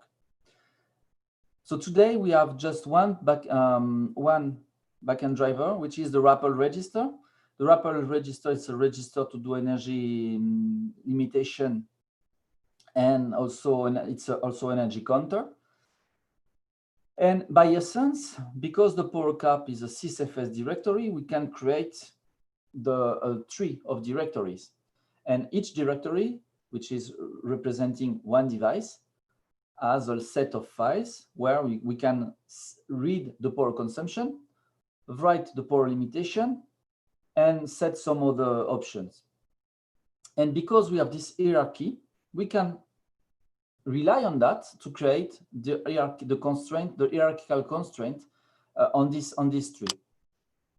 And there is a library also, a user space library, allowing to directly act on this sysfs, directory structure. So now let's imagine we want to represent that. It does not really, this representation does not represent necessarily the floor plan or different sensor, but it's a way to represent the constraints we want to apply on the system. So if we have here this tree represented, then we can put weights on this tree in order to distribute the energy budget if we decide to assign an energy budget at a higher level of the tree. Today, we have the energy model. Of course, I agree the energy model is not perfect. It might be not the most accurate, but it's not the only thing we have today. And this energy model allows to do an association between the performance state and the power consumption of this performance state. Thanks to that, we should be able, we are able to create devices and export the power consumption given the current performance state and the power associated to this performance state. And also, we are able to limit the power consumption because the framework, the CPU FREC framework allows to put constraints on the CPU FREC. And in this representation, each node, which are not real devices, are just virtual to aggregate the children and allows to pass the power limitation to the children and aggregate the power characteristic from the children.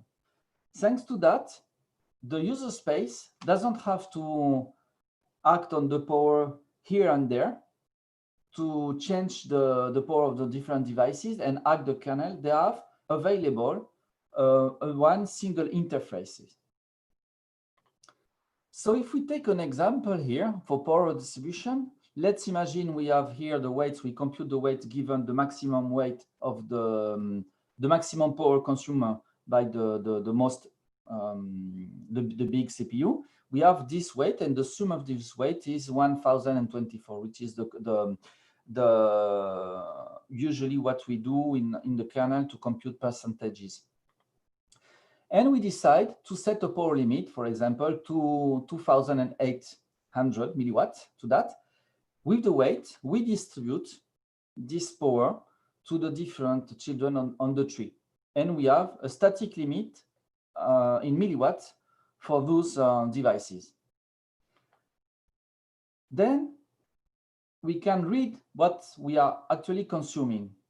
And in the case, for example, here in this example, the big CPU is not using all the power all the power budget, all the power we allocated. So we have more than 1,000 milliwatts available, and we can use this available power to the siblings and stay always in this constraint we put on the upper node. So we can dispatch that given the weight again to the other sibling, and that will result in again free power for the other. And now let's imagine the little wanted to have more performance, and then will increase in terms of performance. So the power consumption will increase, and now the big wants also to have more power and the performance increase. Then it takes more. We are violating this constraint, and now we have to, the big has to take back the power it gave to the other sibling. Then we go back to the dynamic limit, we reset the dynamic limit, and we see what is used and unused. So we see now the big is come back it is fulfilling the constraint, and we still have 300. So we can dispatch that. We see there is 200 still free for memory, and we give this 200 to the little again because it needs more power. And at the end, we are still violating. We don't have free power, so the little is above the constraint, beyond the constraint. So we don't have the choice. We limit the power, and we fulfill the constraint. That is the algorithm to automatically balance the power across the different nodes by putting just a constraint on the top level.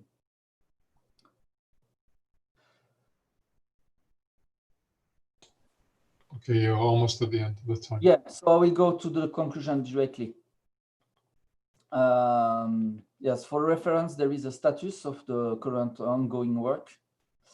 So as a conclusion of the presentation, we see that we have one framework, which is the TEMA framework, and it is abused by the different in-house solution we have here and there, and the solutions are not upstreamable, and it is not the main goal of the TEMA framework. The main goal is to protect the silicon, so we want to keep this goal.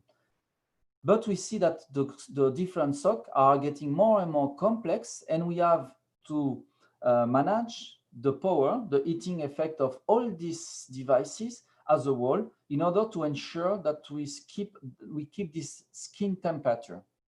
And the proposal,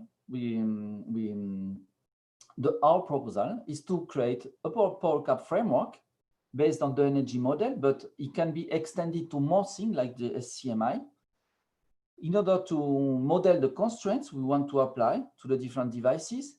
But we still delegate the logic to the user space, even if we can have a subset which is able to handle the power balancing on the different nodes. We provide one single unit making sense, which is the watt.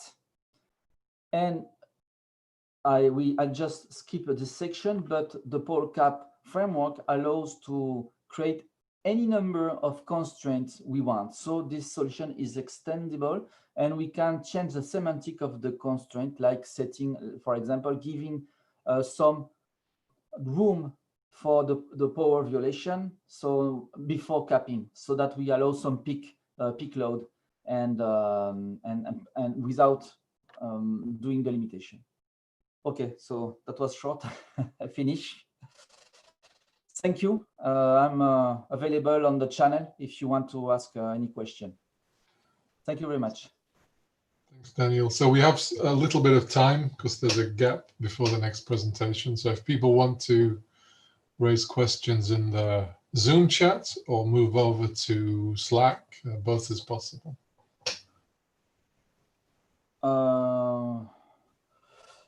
Is it possible to go to the Slack?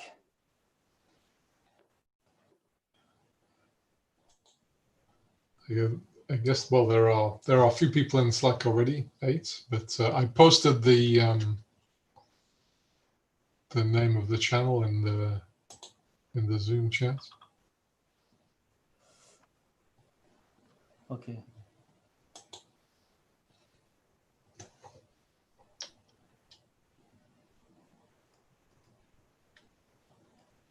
So this, okay. If there are any quick questions, we could take them now from the Zoom chat. I'm looking at the right now. Okay. Claudio. I'm not seeing any question in the Zoom chat right now. No, I guess it was all perfectly clear. Okay. Certainly. Yeah, absolutely. Okay, and I think you are up next also for the thermal updates, which is on YouTube and also with Slack. So, but Okay.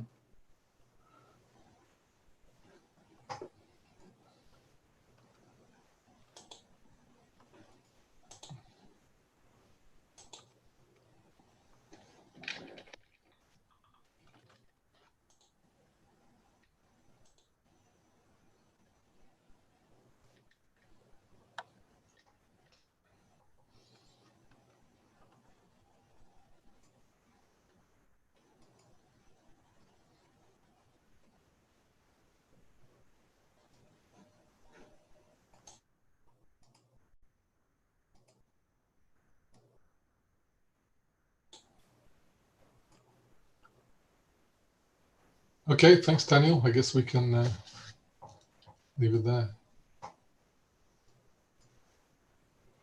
Thank you.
Hey,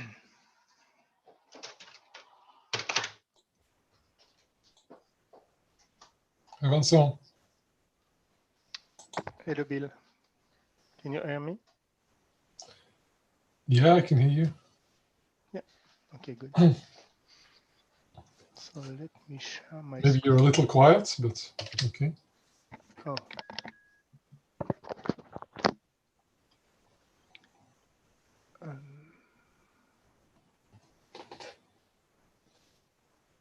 So you should be able to share your slides.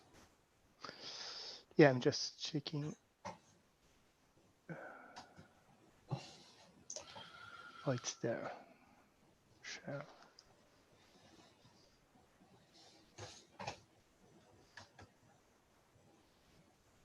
Can you see the my screen? Yeah, yeah. Okay, good. So we have 10 minutes. Yeah. So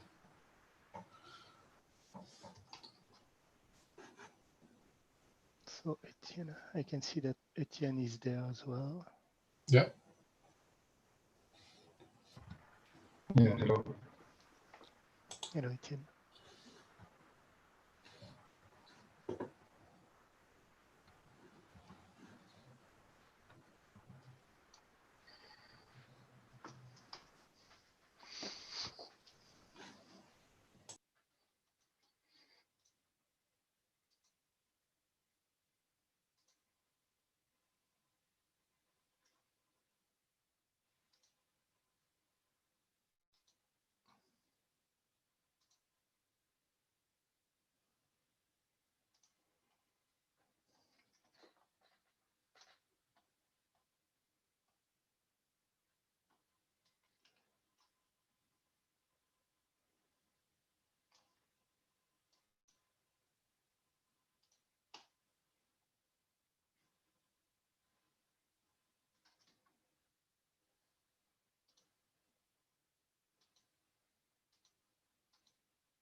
So quiet.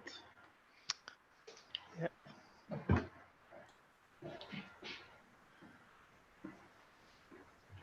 Only a few minutes before starting the session. Okay, I guess we just give it a minute and start. Yeah.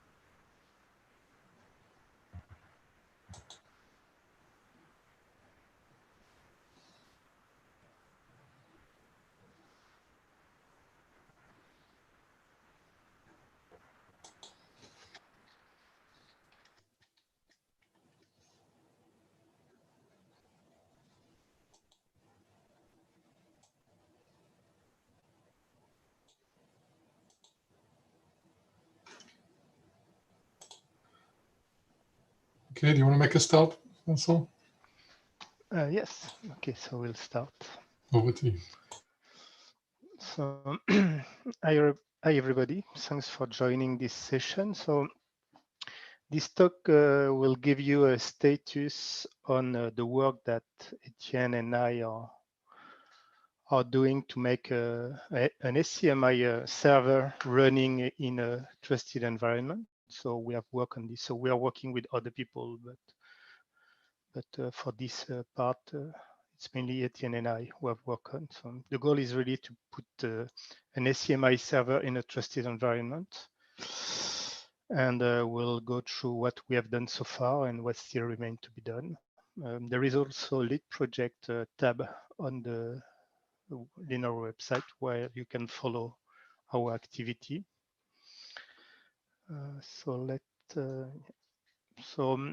During this session, so yeah, we'll explain why we want this T. Just give you a kind of background, and then which kind of typical design we want and why we want this.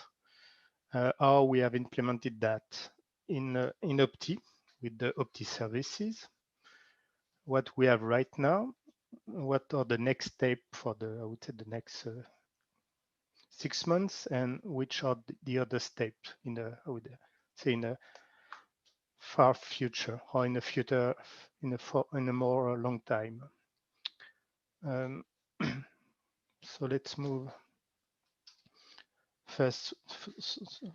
Let's move to the reason. So why do we need an SCMI server in a trusted environment? So on SOC, we have more on the SOC are more and more complex, and we have more and more resources which are shared between the secure world and the non-secure world like Linux.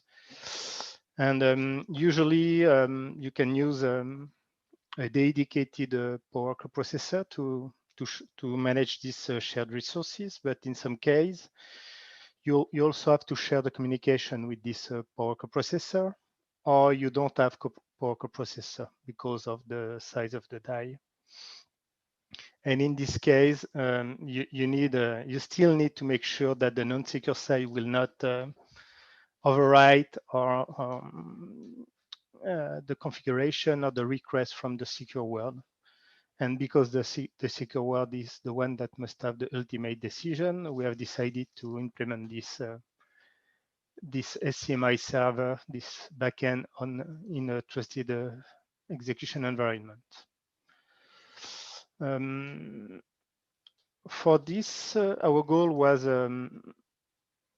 mainly to reuse what was already done. So typically, we have the SCMI server running in a dedicated power coprocessor, but we wanted to reuse the software which have been already developed for such a configuration, at least to maximize this reuse.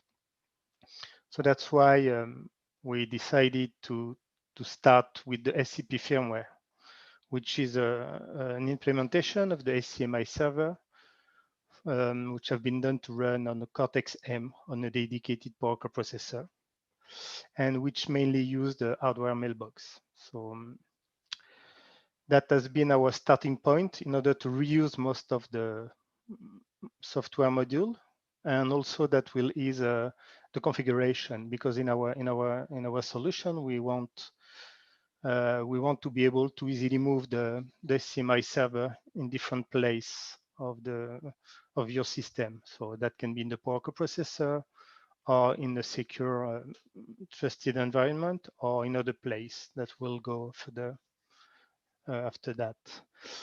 So we can start by describing the typical design. Maybe Etienne, you want to present this typical design? Okay, hello. So here on the diagram, we can see on the left side, which is the usual Linux kernel, which handles several drivers for resources.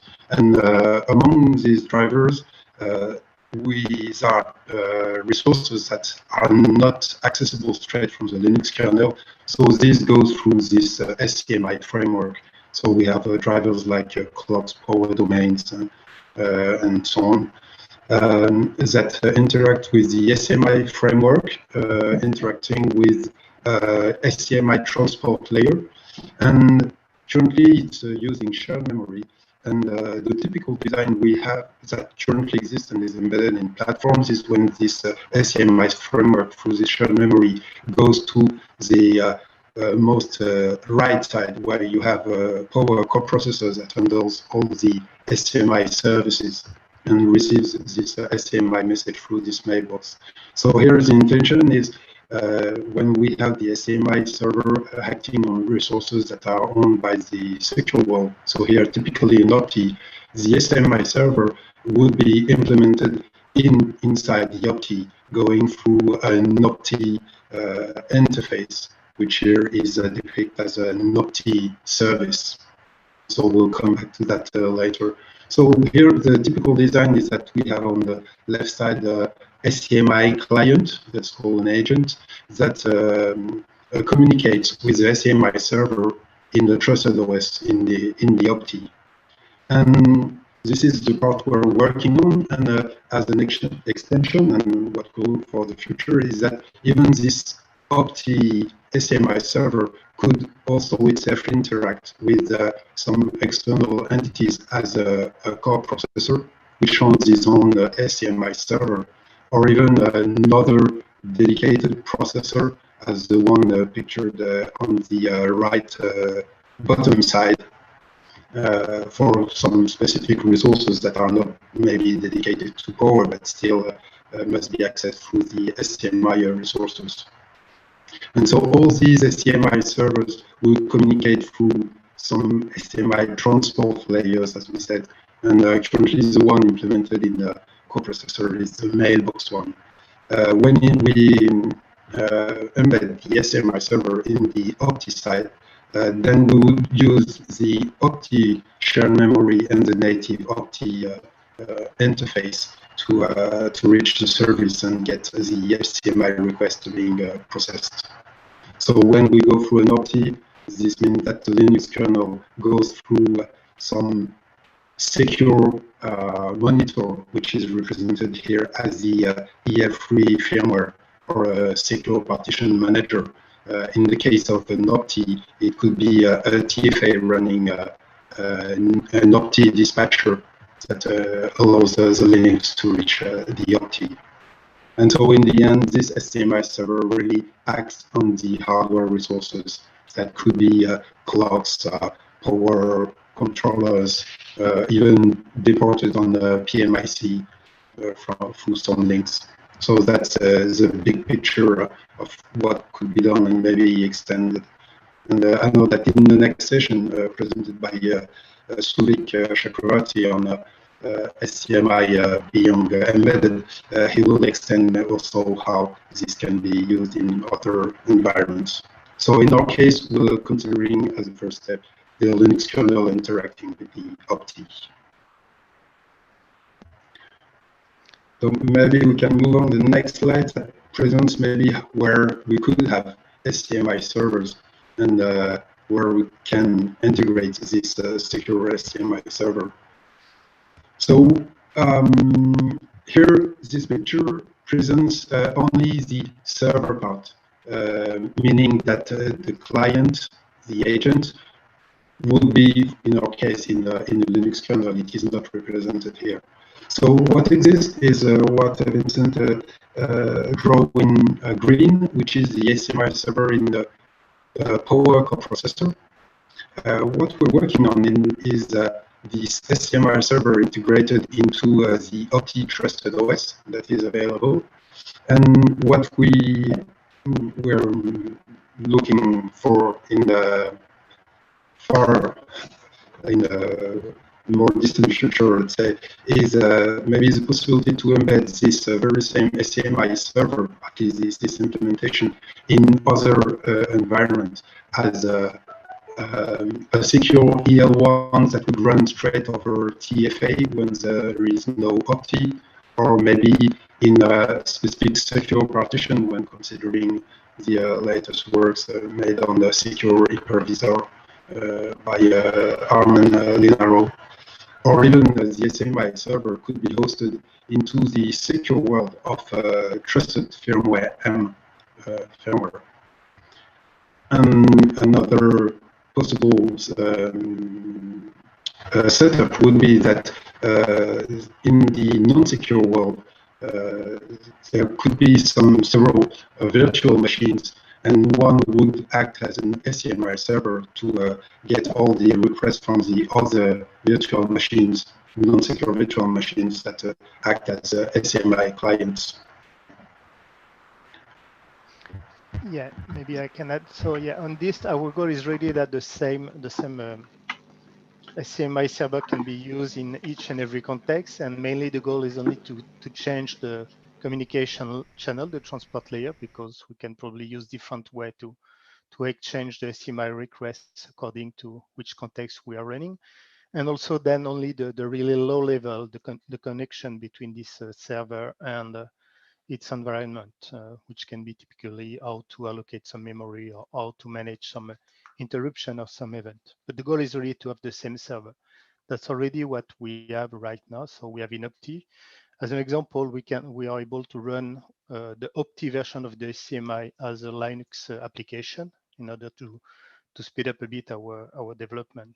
But that's really the same. It's only the low level that change. And that's really what we have focused when we have selected the SCP firmware and when we have worked on adding the OPTI support. So the next step, which is the current status on our SCMI server in OPTI. Do you want to continue, Etienne? Okay, yeah, maybe. Okay, so when we consider integrating the SCMI server in an OPTI, then we must have a transport layer, a way to reach the OPTI SCMI service in a native OPTI way. So currently this goes through some shared memory, as OPTI already handles shared memory, and we can allocate some statically some shared memory, or even we have currently means in the with OPTI for the non-secure world to register dynamically shared memory and then to allocate this piece of shared memories that will be used to exchange the SCMI messages. And going into the OPTI, this SCMI transport layer should also invoke the OPTI in the OPTI native way, which is currently the most native way to invoke a service from the OPTI is to use the invoke command interface of the OPTI, which is currently based on the global platform T specification, where you open a session with some entity and then you invoke command into this session. So for this, we designed an OPTI service which has this interface, which we call in OPTI the pseudo TA, which are actually services in the OPTI core kernel part, let's say, that do expose an interface which is trusted application interface, like where you open such a session and then you invoke some command. So here, for example, the Linux kernel, the SCMI driver of the Linux kernels opens a session towards this opti SCMI pseudo TA, and then when there is an SCMI message from some drivers of the Linux kernel that is requested, it triggers an invocation of a command into the SCMI pseudo TA of the opti, so that the message is processed by the SCMI server in the opti, and in the end, eventually acting on some hardware as requested. So this using this opti, this allows us eventually to use several message or channels, or to define several channels, so that resources handled by the SCMI server can be decorated regarding this transport layer when those resources have no dependencies between them, so that a channel can be freely accessed even if there is a pending request on another channel, because both channel acts on resource that relies on a specific hardware without dependencies in them. And so we work on creating those multiple channels using specific shared memories to be used for exchanging those messages. So we have some still some issues and things to address in the opti, because when we create such a service in the opti, since it's a system service, we must provision any resources opti needs to run these services, so that we don't lack of memory or lack of T thread in the opti when the service is executed. For example, we can imagine that non-secure client asks the opti to access some data, and the opti itself must ask the Linux kernel, for example, to access the file system or a resource. So the opti goes back to the Linux kernel, and then the Linux kernel needs to enable a clock or to access hardware, an eMMC, for example. And if this very clock or the resource needed by the Linux kernel needs to be handled back in the opti, we must make sure that all resources already allocated in the opti for the initial request do not overconsume all the resources, and that there are still enough resources for the service to be handled. Otherwise, we may face some deadlocks. So that's a pretty rough overview of what's going to be done in the RT. So we have currently a proof of concept, but there are still things that needs to be discussed with the RT maintainers so that we get those resources provision mainly.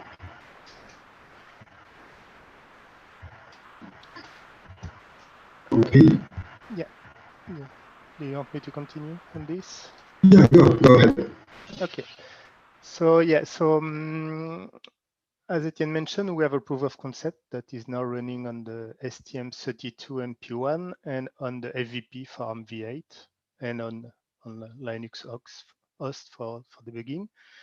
But everything for now is, I would say, out of the tree, out of official tree. So for the next couple of months, we will focus on backporting everything to the main repository. So on the SCP firmware, the mainline support, to make sure that the opti, the modification that we have done to support opti will be merged in the official SCP repository.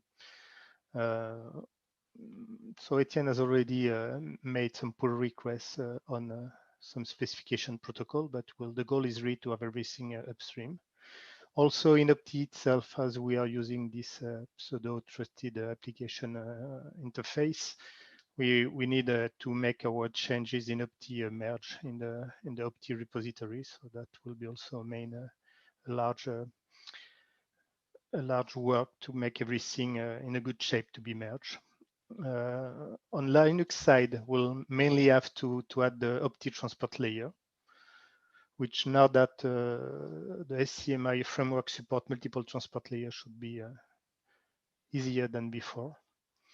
And also a new boot. That's something that is already under review. But yeah, we have created.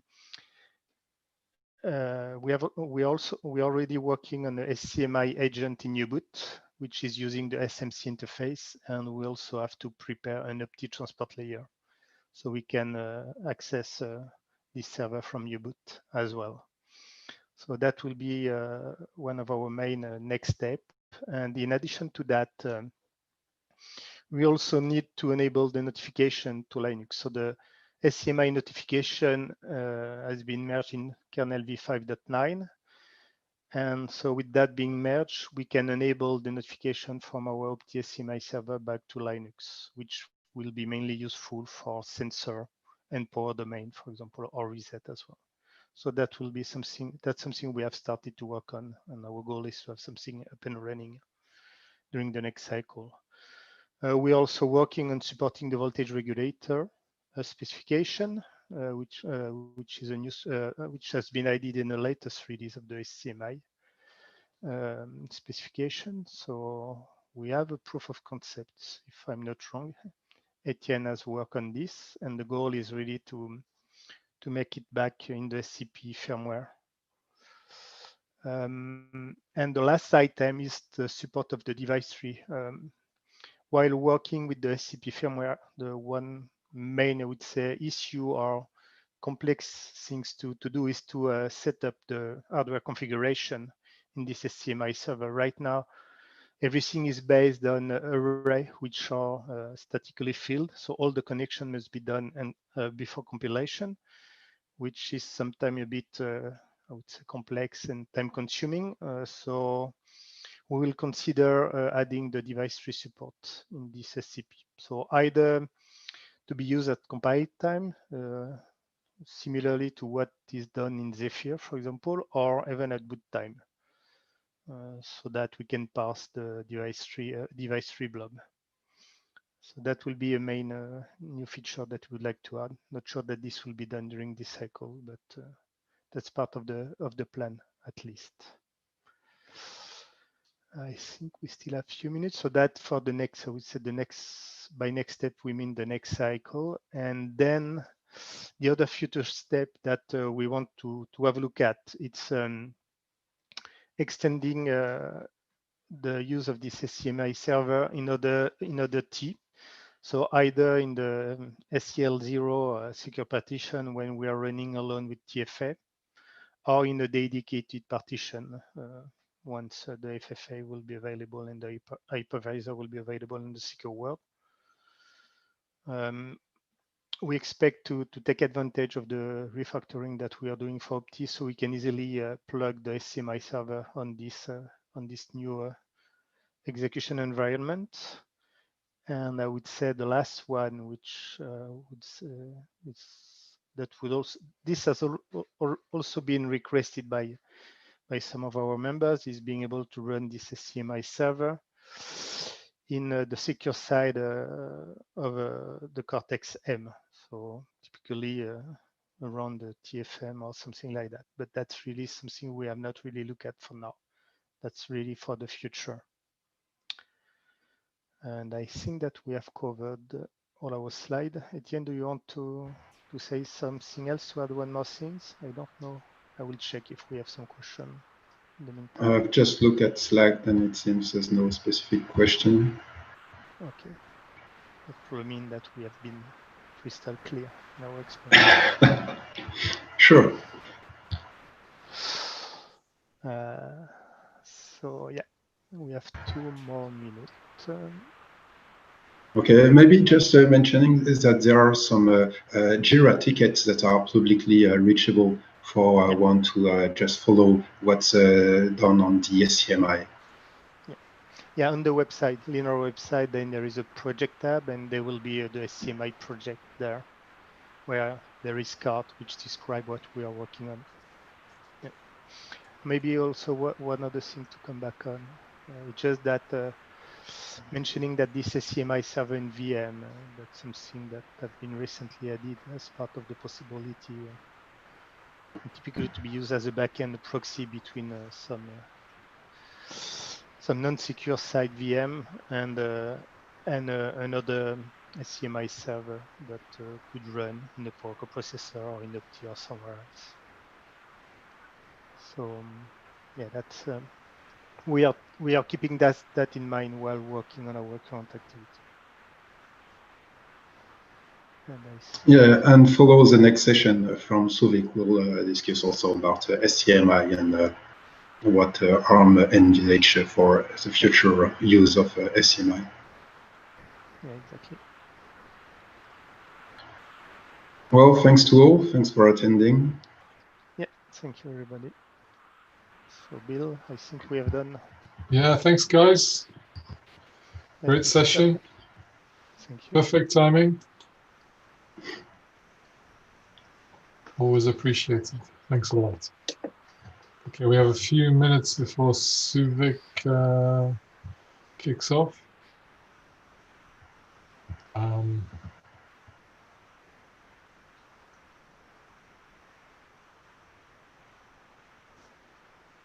Suvik, do you want to share your slides?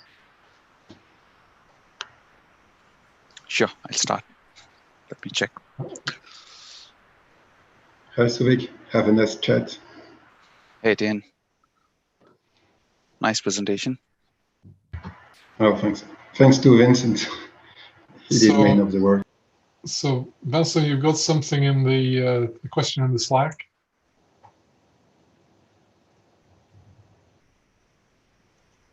Okay, let me. Can you elaborate? Which you are not connected to. You can join the Slack channel. Okay, thanks, Bill. Yeah. Yeah, I will answer on the Slack channel. Awesome. Thank you.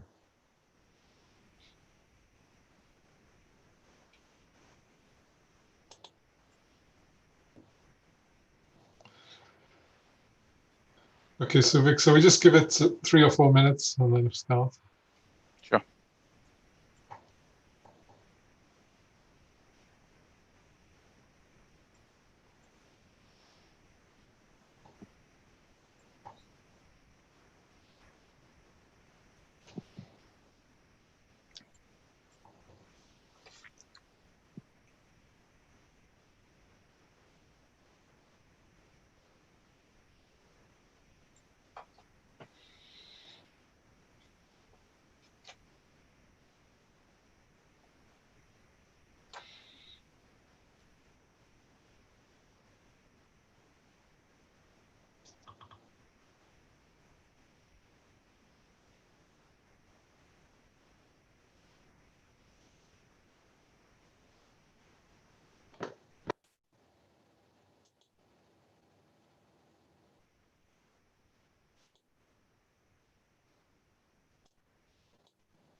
So Suvik, you're not showing full screen.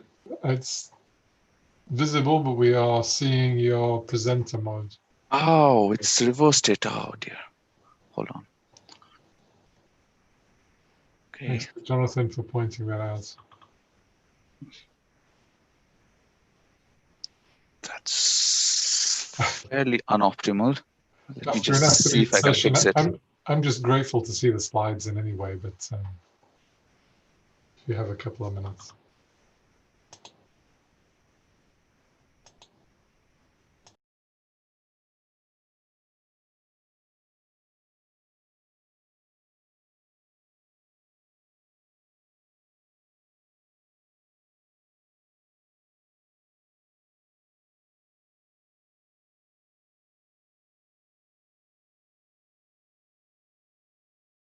Is that all right?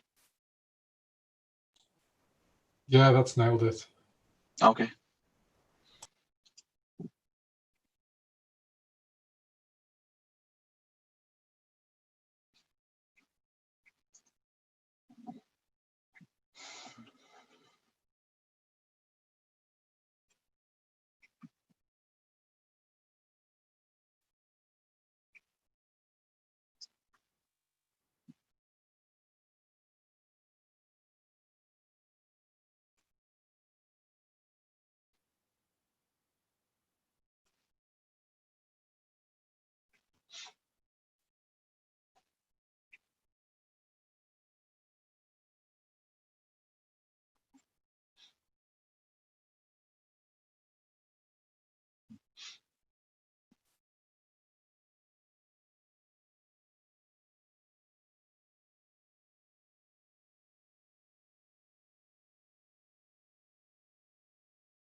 Okay, Suvik, you can kick off. It's time. Yeah, I think. Okay, so thanks everybody for joining.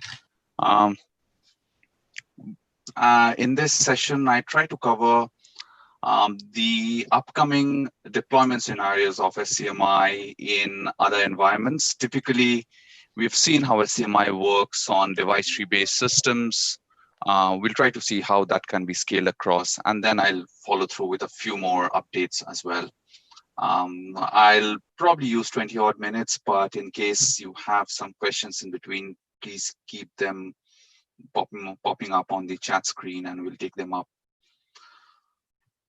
So as far as the agenda today goes, I'll do a brief introduction of what SCMI is, in case there are people who would like to have a small introduction of what it is. I'll provide some updates on the upcoming version 3 of the specification. Should be released quite shortly. Then I provide an overview of how you could use an SCMI compliant firmware for ACPI based systems. Now, this would be important if you are one of those who would like to have the same silicon run ACPI as well as device tree based software, and you'd still like to keep a unified firmware binary. So that will be very useful in these scenarios. And the fourth slide, I'll provide a little bit of overview of SCMI and one of the deployment scenarios in virtualization. I think Etienne and Vincent did talk about that in one of their slides. It's just a deeper dive into what that is.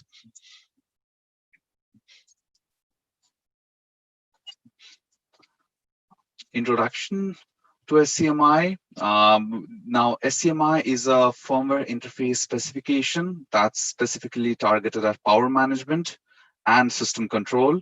And you could use it for your bare metal systems or your virtualized systems as well. So it provides both kinds of capability, primarily because the specification itself is comprising of two layers. One is a messaging layer, which is fixed, which is the way in which you encode messages for power control to send across to the SCMI server wherever it resides. And the other part of the specification talks about transports. Now, SCMI does provide you with a choice of transports and the ability to select whichever is the most optimal for your own deployment and configuration. Now, the specification does provide examples of a few transports, but you could even have your own transport if you're willing to upstream that code into Linux, and that works fairly as well. So the messaging part is fairly well decoupled from the transport paths, and it provides you the capability to choose whatever you wish to. So for example, today we have transports that work not only on hardware-based mailboxes, but also on SMC, HVC-based doorbells. So that's the flexibility that it provides. The specification continues to evolve in collaboration with partners and the open source community, and that's where a lot of the inputs come from and a lot of the drive comes from.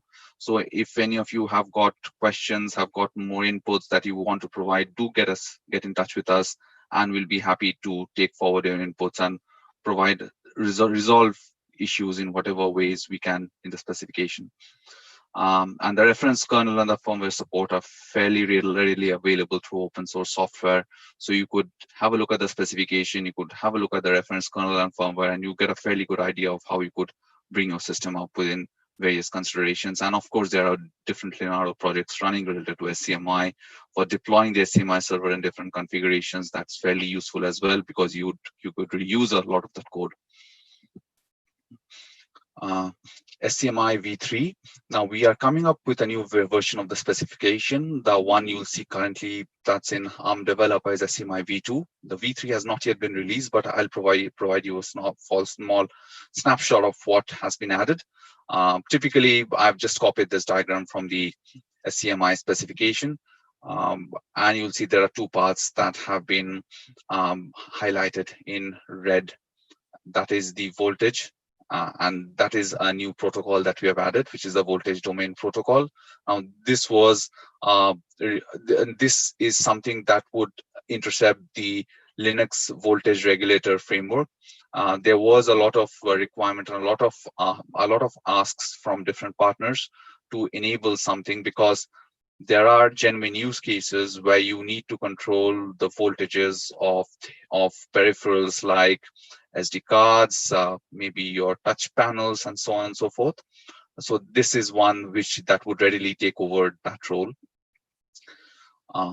The other part that we have added is in sensors. Now, sensors as an protocol used to exist right from the version 1 itself, but here we have extended the protocol, and this has been made mostly for automotive use cases where you need complicated sensors and multi-axis sensor support.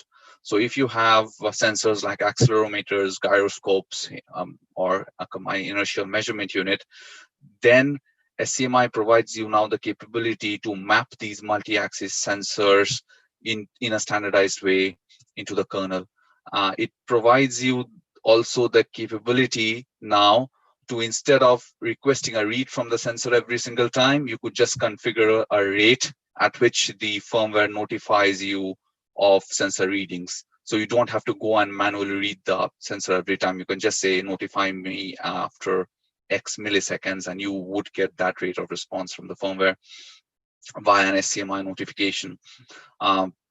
And the good thing is that it's sort of compliant with the industrial I/O framework in Linux. So you could have an industrial I/O type standardized driver on top as well to consume all this data. And it's primarily for automotive use cases, so that even if you have got different sensor chips or different types of sensors on your platform, you could provide the OS with a standardized view, and all the complexity can be hidden away into a layer of firmware lower down the stack. Then another thing that we added was enhanced support for virtualization. This was something for which we added a VirtIO-based transport capability. Now, as I mentioned in the earlier slide, SCMI does allow you the capability to choose a transport of your choice. So as a result, the specification itself is very flexible. So we made some changes in the wording of the specification to make sure that VirtIO type transports can be easily accommodated. But in parallel, there is a companion SCMI VirtIO device specification proposal in the OS's VirtIO mailing list today. So you can go and have a look at that if you're interested in seeing how that SCMI VirtIO device looks. So all the SCMI VirtIO device would be is a separate transport layer, and the upper layers of SCMI in the Linux kernel, which does voltage, clock, reset, performance, power, sensors management, would be standardized. So there's only a fairly little change in Linux kernel, and there's a lot of benefit because you could then virtualize the entire stack and take the SCMI server capability into a different portion of your software. I think this is all that I have as far as SCMI version 3 updates are concerned. I'll move quickly to the ACPI questions. So there is now an increasing demand for having SCMI type deployments in systems which use ACPI. And the core requirement here is that you need to have a unified firmware for both ACPI and device tree based implementations, because while the kernel is different for device tree based systems and ACPI based systems, you would like to reuse your firmware and use the same interfaces for both. So in this, there are two parts to these slides. In the first slide, I'll show how processor idle state management and processor's performance state management can be done in a standardized manner in combination with the ARM fixed functional hardware specification. Now, that's a specification you can get off developer.arm.com. And the broad guidance over here is that in ACPI systems, we use the native ACPI method as defined and as already supported in the kernel. And SCMI provides just the transport layer for communicating with your firmware, which understands SCMI. So for processor idle states, we use the L_LPI method, which is a standardized method in LPI. And the FFH, which is as a part of the ARM FFH specification, provides you a way to discover entry methods, power state residency, and user statistics through PSCI. There are examples for it already there that you could use. And the PSCI agent then can reside wherever it does today, same as DT-based implementations, and that agent can use SCMI for changing power domains as it sees fit. And the SFF8 support is supported in the mainline kernel today for low power idle, and this maps to PSCI calls. So that should take care of at least the CPU idle parts for you. Coming to processor performance management, now here is where you like to use CPPC in ACPI terms, collaborative processor performance control, and that uses _CPC methods in ACPI, which is continuous performance control. Now, if you're using CPC method, you have to provide certain capabilities via your ASL tables. You provide performance capabilities, and they can be encoded as dwords. You can just put the data in there, which is your max performance, min performance, lowest nominal performance, and so on and so forth. Performance monitoring capabilities are exposed using the ARM activity monitors unit, and this is enabled to FFH. So all ARM implementations which have an ARM activity monitors unit can use the CPU counters and the reference performance counters, and the FFH tells you how to do that. Performance control is achieved using SCMI fast channels. That's a direct map via system memory. And the performance limited register, as the ACPI specification tells you to today, is points to an unused zeroed location. So the ACPI 6.3 errata version will clarify that in case your performance limited register is not implemented, it's fair to return zeros. So the status of the patches for performance monitoring using FFH is work in progress. As you can see, if you use the SCMI fast channels, performance controls becomes very trivial. You just need to map the location of the fast channel into your ACPI tables, and you're done for it. Now, using SCMI compliant firmware in ACPI systems, we covered how to do idle, how to do performance management, and then there are miscellaneous other use cases. You might need to access a sensor, you might need to do other different things as well. So for that, there is a way in which the SCMI protocol today maps over PCC channel type 3. So we recommend that in ACPI, you use PCC channel type 3 for most of the other use cases that ACPI supports. And on the right-hand side is a diagram that shows you how that maps to an SCMI channel. So if you see that the PCC channel types, so PCC channel works via a table mechanism over here. There is a subspace structure, and these are the fields that the ACPI specification says that must exist. So in these fields, the base address is which points to the SCMI shared memory location, and the SCMI channel layout is shown at the rightmost section, where you have a signature, your mailbox flags, length, message header, and the message payload. They all sit within the shared memory. And then if you look at B, that is the platform interrupt, it maps to the platform interrupt in our mailbox platform interrupt mechanism. In the SCMI specification specifically, this refers to the mailbox in case of shared memory doorbell type usages, and C is your doorbell. And then channel complete, check mask, and update mask are the simple ways in which you just set and update your channels. So, and in your channel status. So all of this maps very, very directly to the SCMI shared memory mailbox structure as defined in the specification. So if you're using a PCC channel type 3 for communication, you should be able to pass messages directly using the same channel to an SCMI compliant firmware. So all that you need to do is use the same ACPI based intrinsics that we use in platforms today. You don't need to change a lot in the kernel, and still your firmware which talks SCMI should be able to work for such a system using a native ACPI language. Important part over here is that you could even use an op region support for PCC channel type 3. And now the op region support is something that for PCC channel type 3, I'm not very sure whether the kernel supports it today.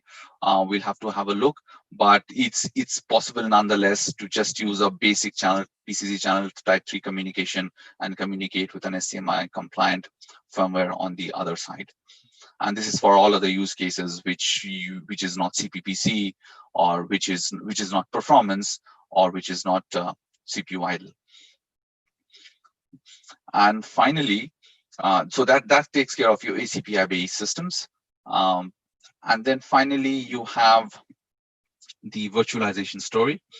And this is, mind you, this is again one of the modes of deployment. This is not the only mode of deployment, though. There are various other modes of deployment that you could do. One of the modes of deployment is an SCMI server, which runs in a virtual machine. So if you look at the diagram, you have a VM1, which is a standard virtual machine that has an operating system. And let's suppose you have a device that's assigned to this particular VM. And for the device, the power control paths are shown below. So you have CPU Flex support, you have a reset framework support, Gen PD support, hardware mon support, clock framework, and regulator framework supports, right? And the blue parts are the Linux specific frameworks, and the orange parts below are the SCMI protocols that map to those parts of the framework. And then they all talk via the SCMI transport, which can be HVC SMC. As I mentioned earlier, there is a VirtIO SCMI transport that has been proposed. So you could talk over SCMI VirtIO as well, and that would take you to an SCMI server that runs in a virtual machine. And the virtual machine, again, the blocks over the virtual machine that I've shown over here, the blocks of the SCMI server are blocks per se. It is not necessarily that this is how your server looks, but the overall idea is that for all your performance requests, for all your peripheral reset requests, for all your power domain control requests, for your clock requests, and for voltage domain requests, you can go over SCMI. And again, if you've got hardware mon or IIO type sensors, you could again have your sensor device that sits on the standard SCMI sensor protocol and still use the same VirtIO transport layer to go to a server that exists in a control VM somewhere in your system.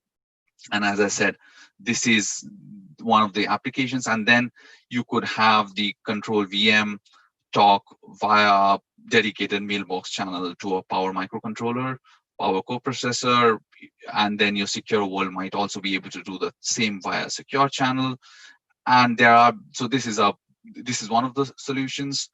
There are various other solutions where you could actually have each of these virtual machines talk directly to the system power controller, but then there are security implications there. The SCMI protocol provides you commands to set up your environment in such scenarios, but this is important. But we wanted to show this path because this one is something that requires some minimal hypervisor change, and you would be able to use your standard power control path as is. So if you're using a device and the device in a bare metal system uses certain APIs or certain power control framework aspects, you do not have to modify them. You can use them straight off the bat as they exist. So you can really run that off the bat. The moment you change your SCMI transport to VirtIO, everything else looks the same for the virtual machine in question. And I think with this, I would come to the end of my presentation. I try to keep it as short as possible. There are a few useful links over here to the SCMI specification, to the ARM FF8 specification, to the SCP firmware. And if you want the VirtIO SCMI device links, there are some links to the mailing list into which the SCMI VirtIO device specification has been proposed. And then obviously according the SCMI device ID allocation ballot as well, that's there. So at this point in time, I'd like to end my presentation and we'll check if there are any questions for the last 5 minutes.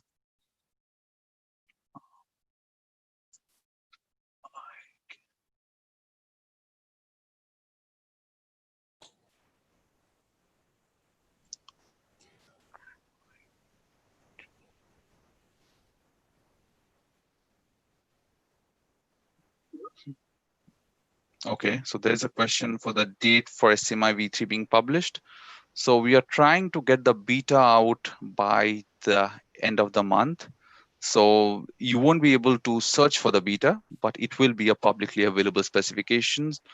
So Jonathan, if you do require a link to the beta, I should be able to send you one if you drop me an email.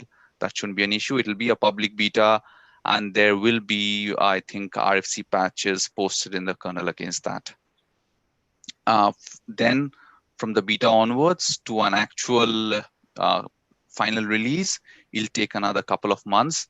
So in the worst case, you're looking at an SCMI v3 final version release by the end of the year.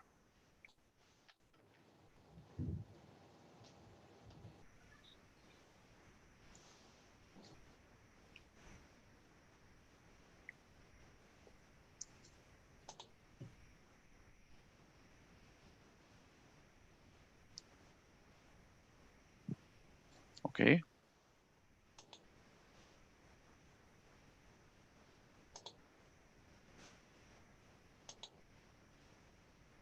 I think I don't see any other questions. We have a few more minutes, so I'll linger around just in case. I'll stop the sharing for now.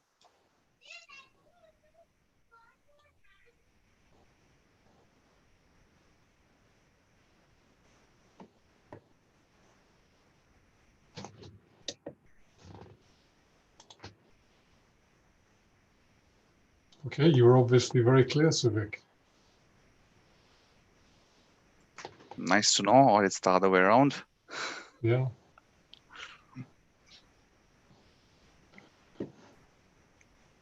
Okay, well, if people want to raise more questions, Suvik is the last session, so we can stay as long as we want. Otherwise, you can head for the bar.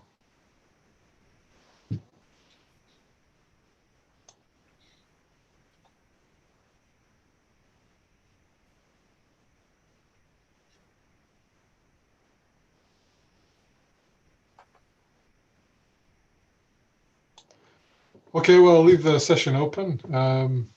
But thanks, Suvik. Great. Thanks, everybody. Thanks, Bill.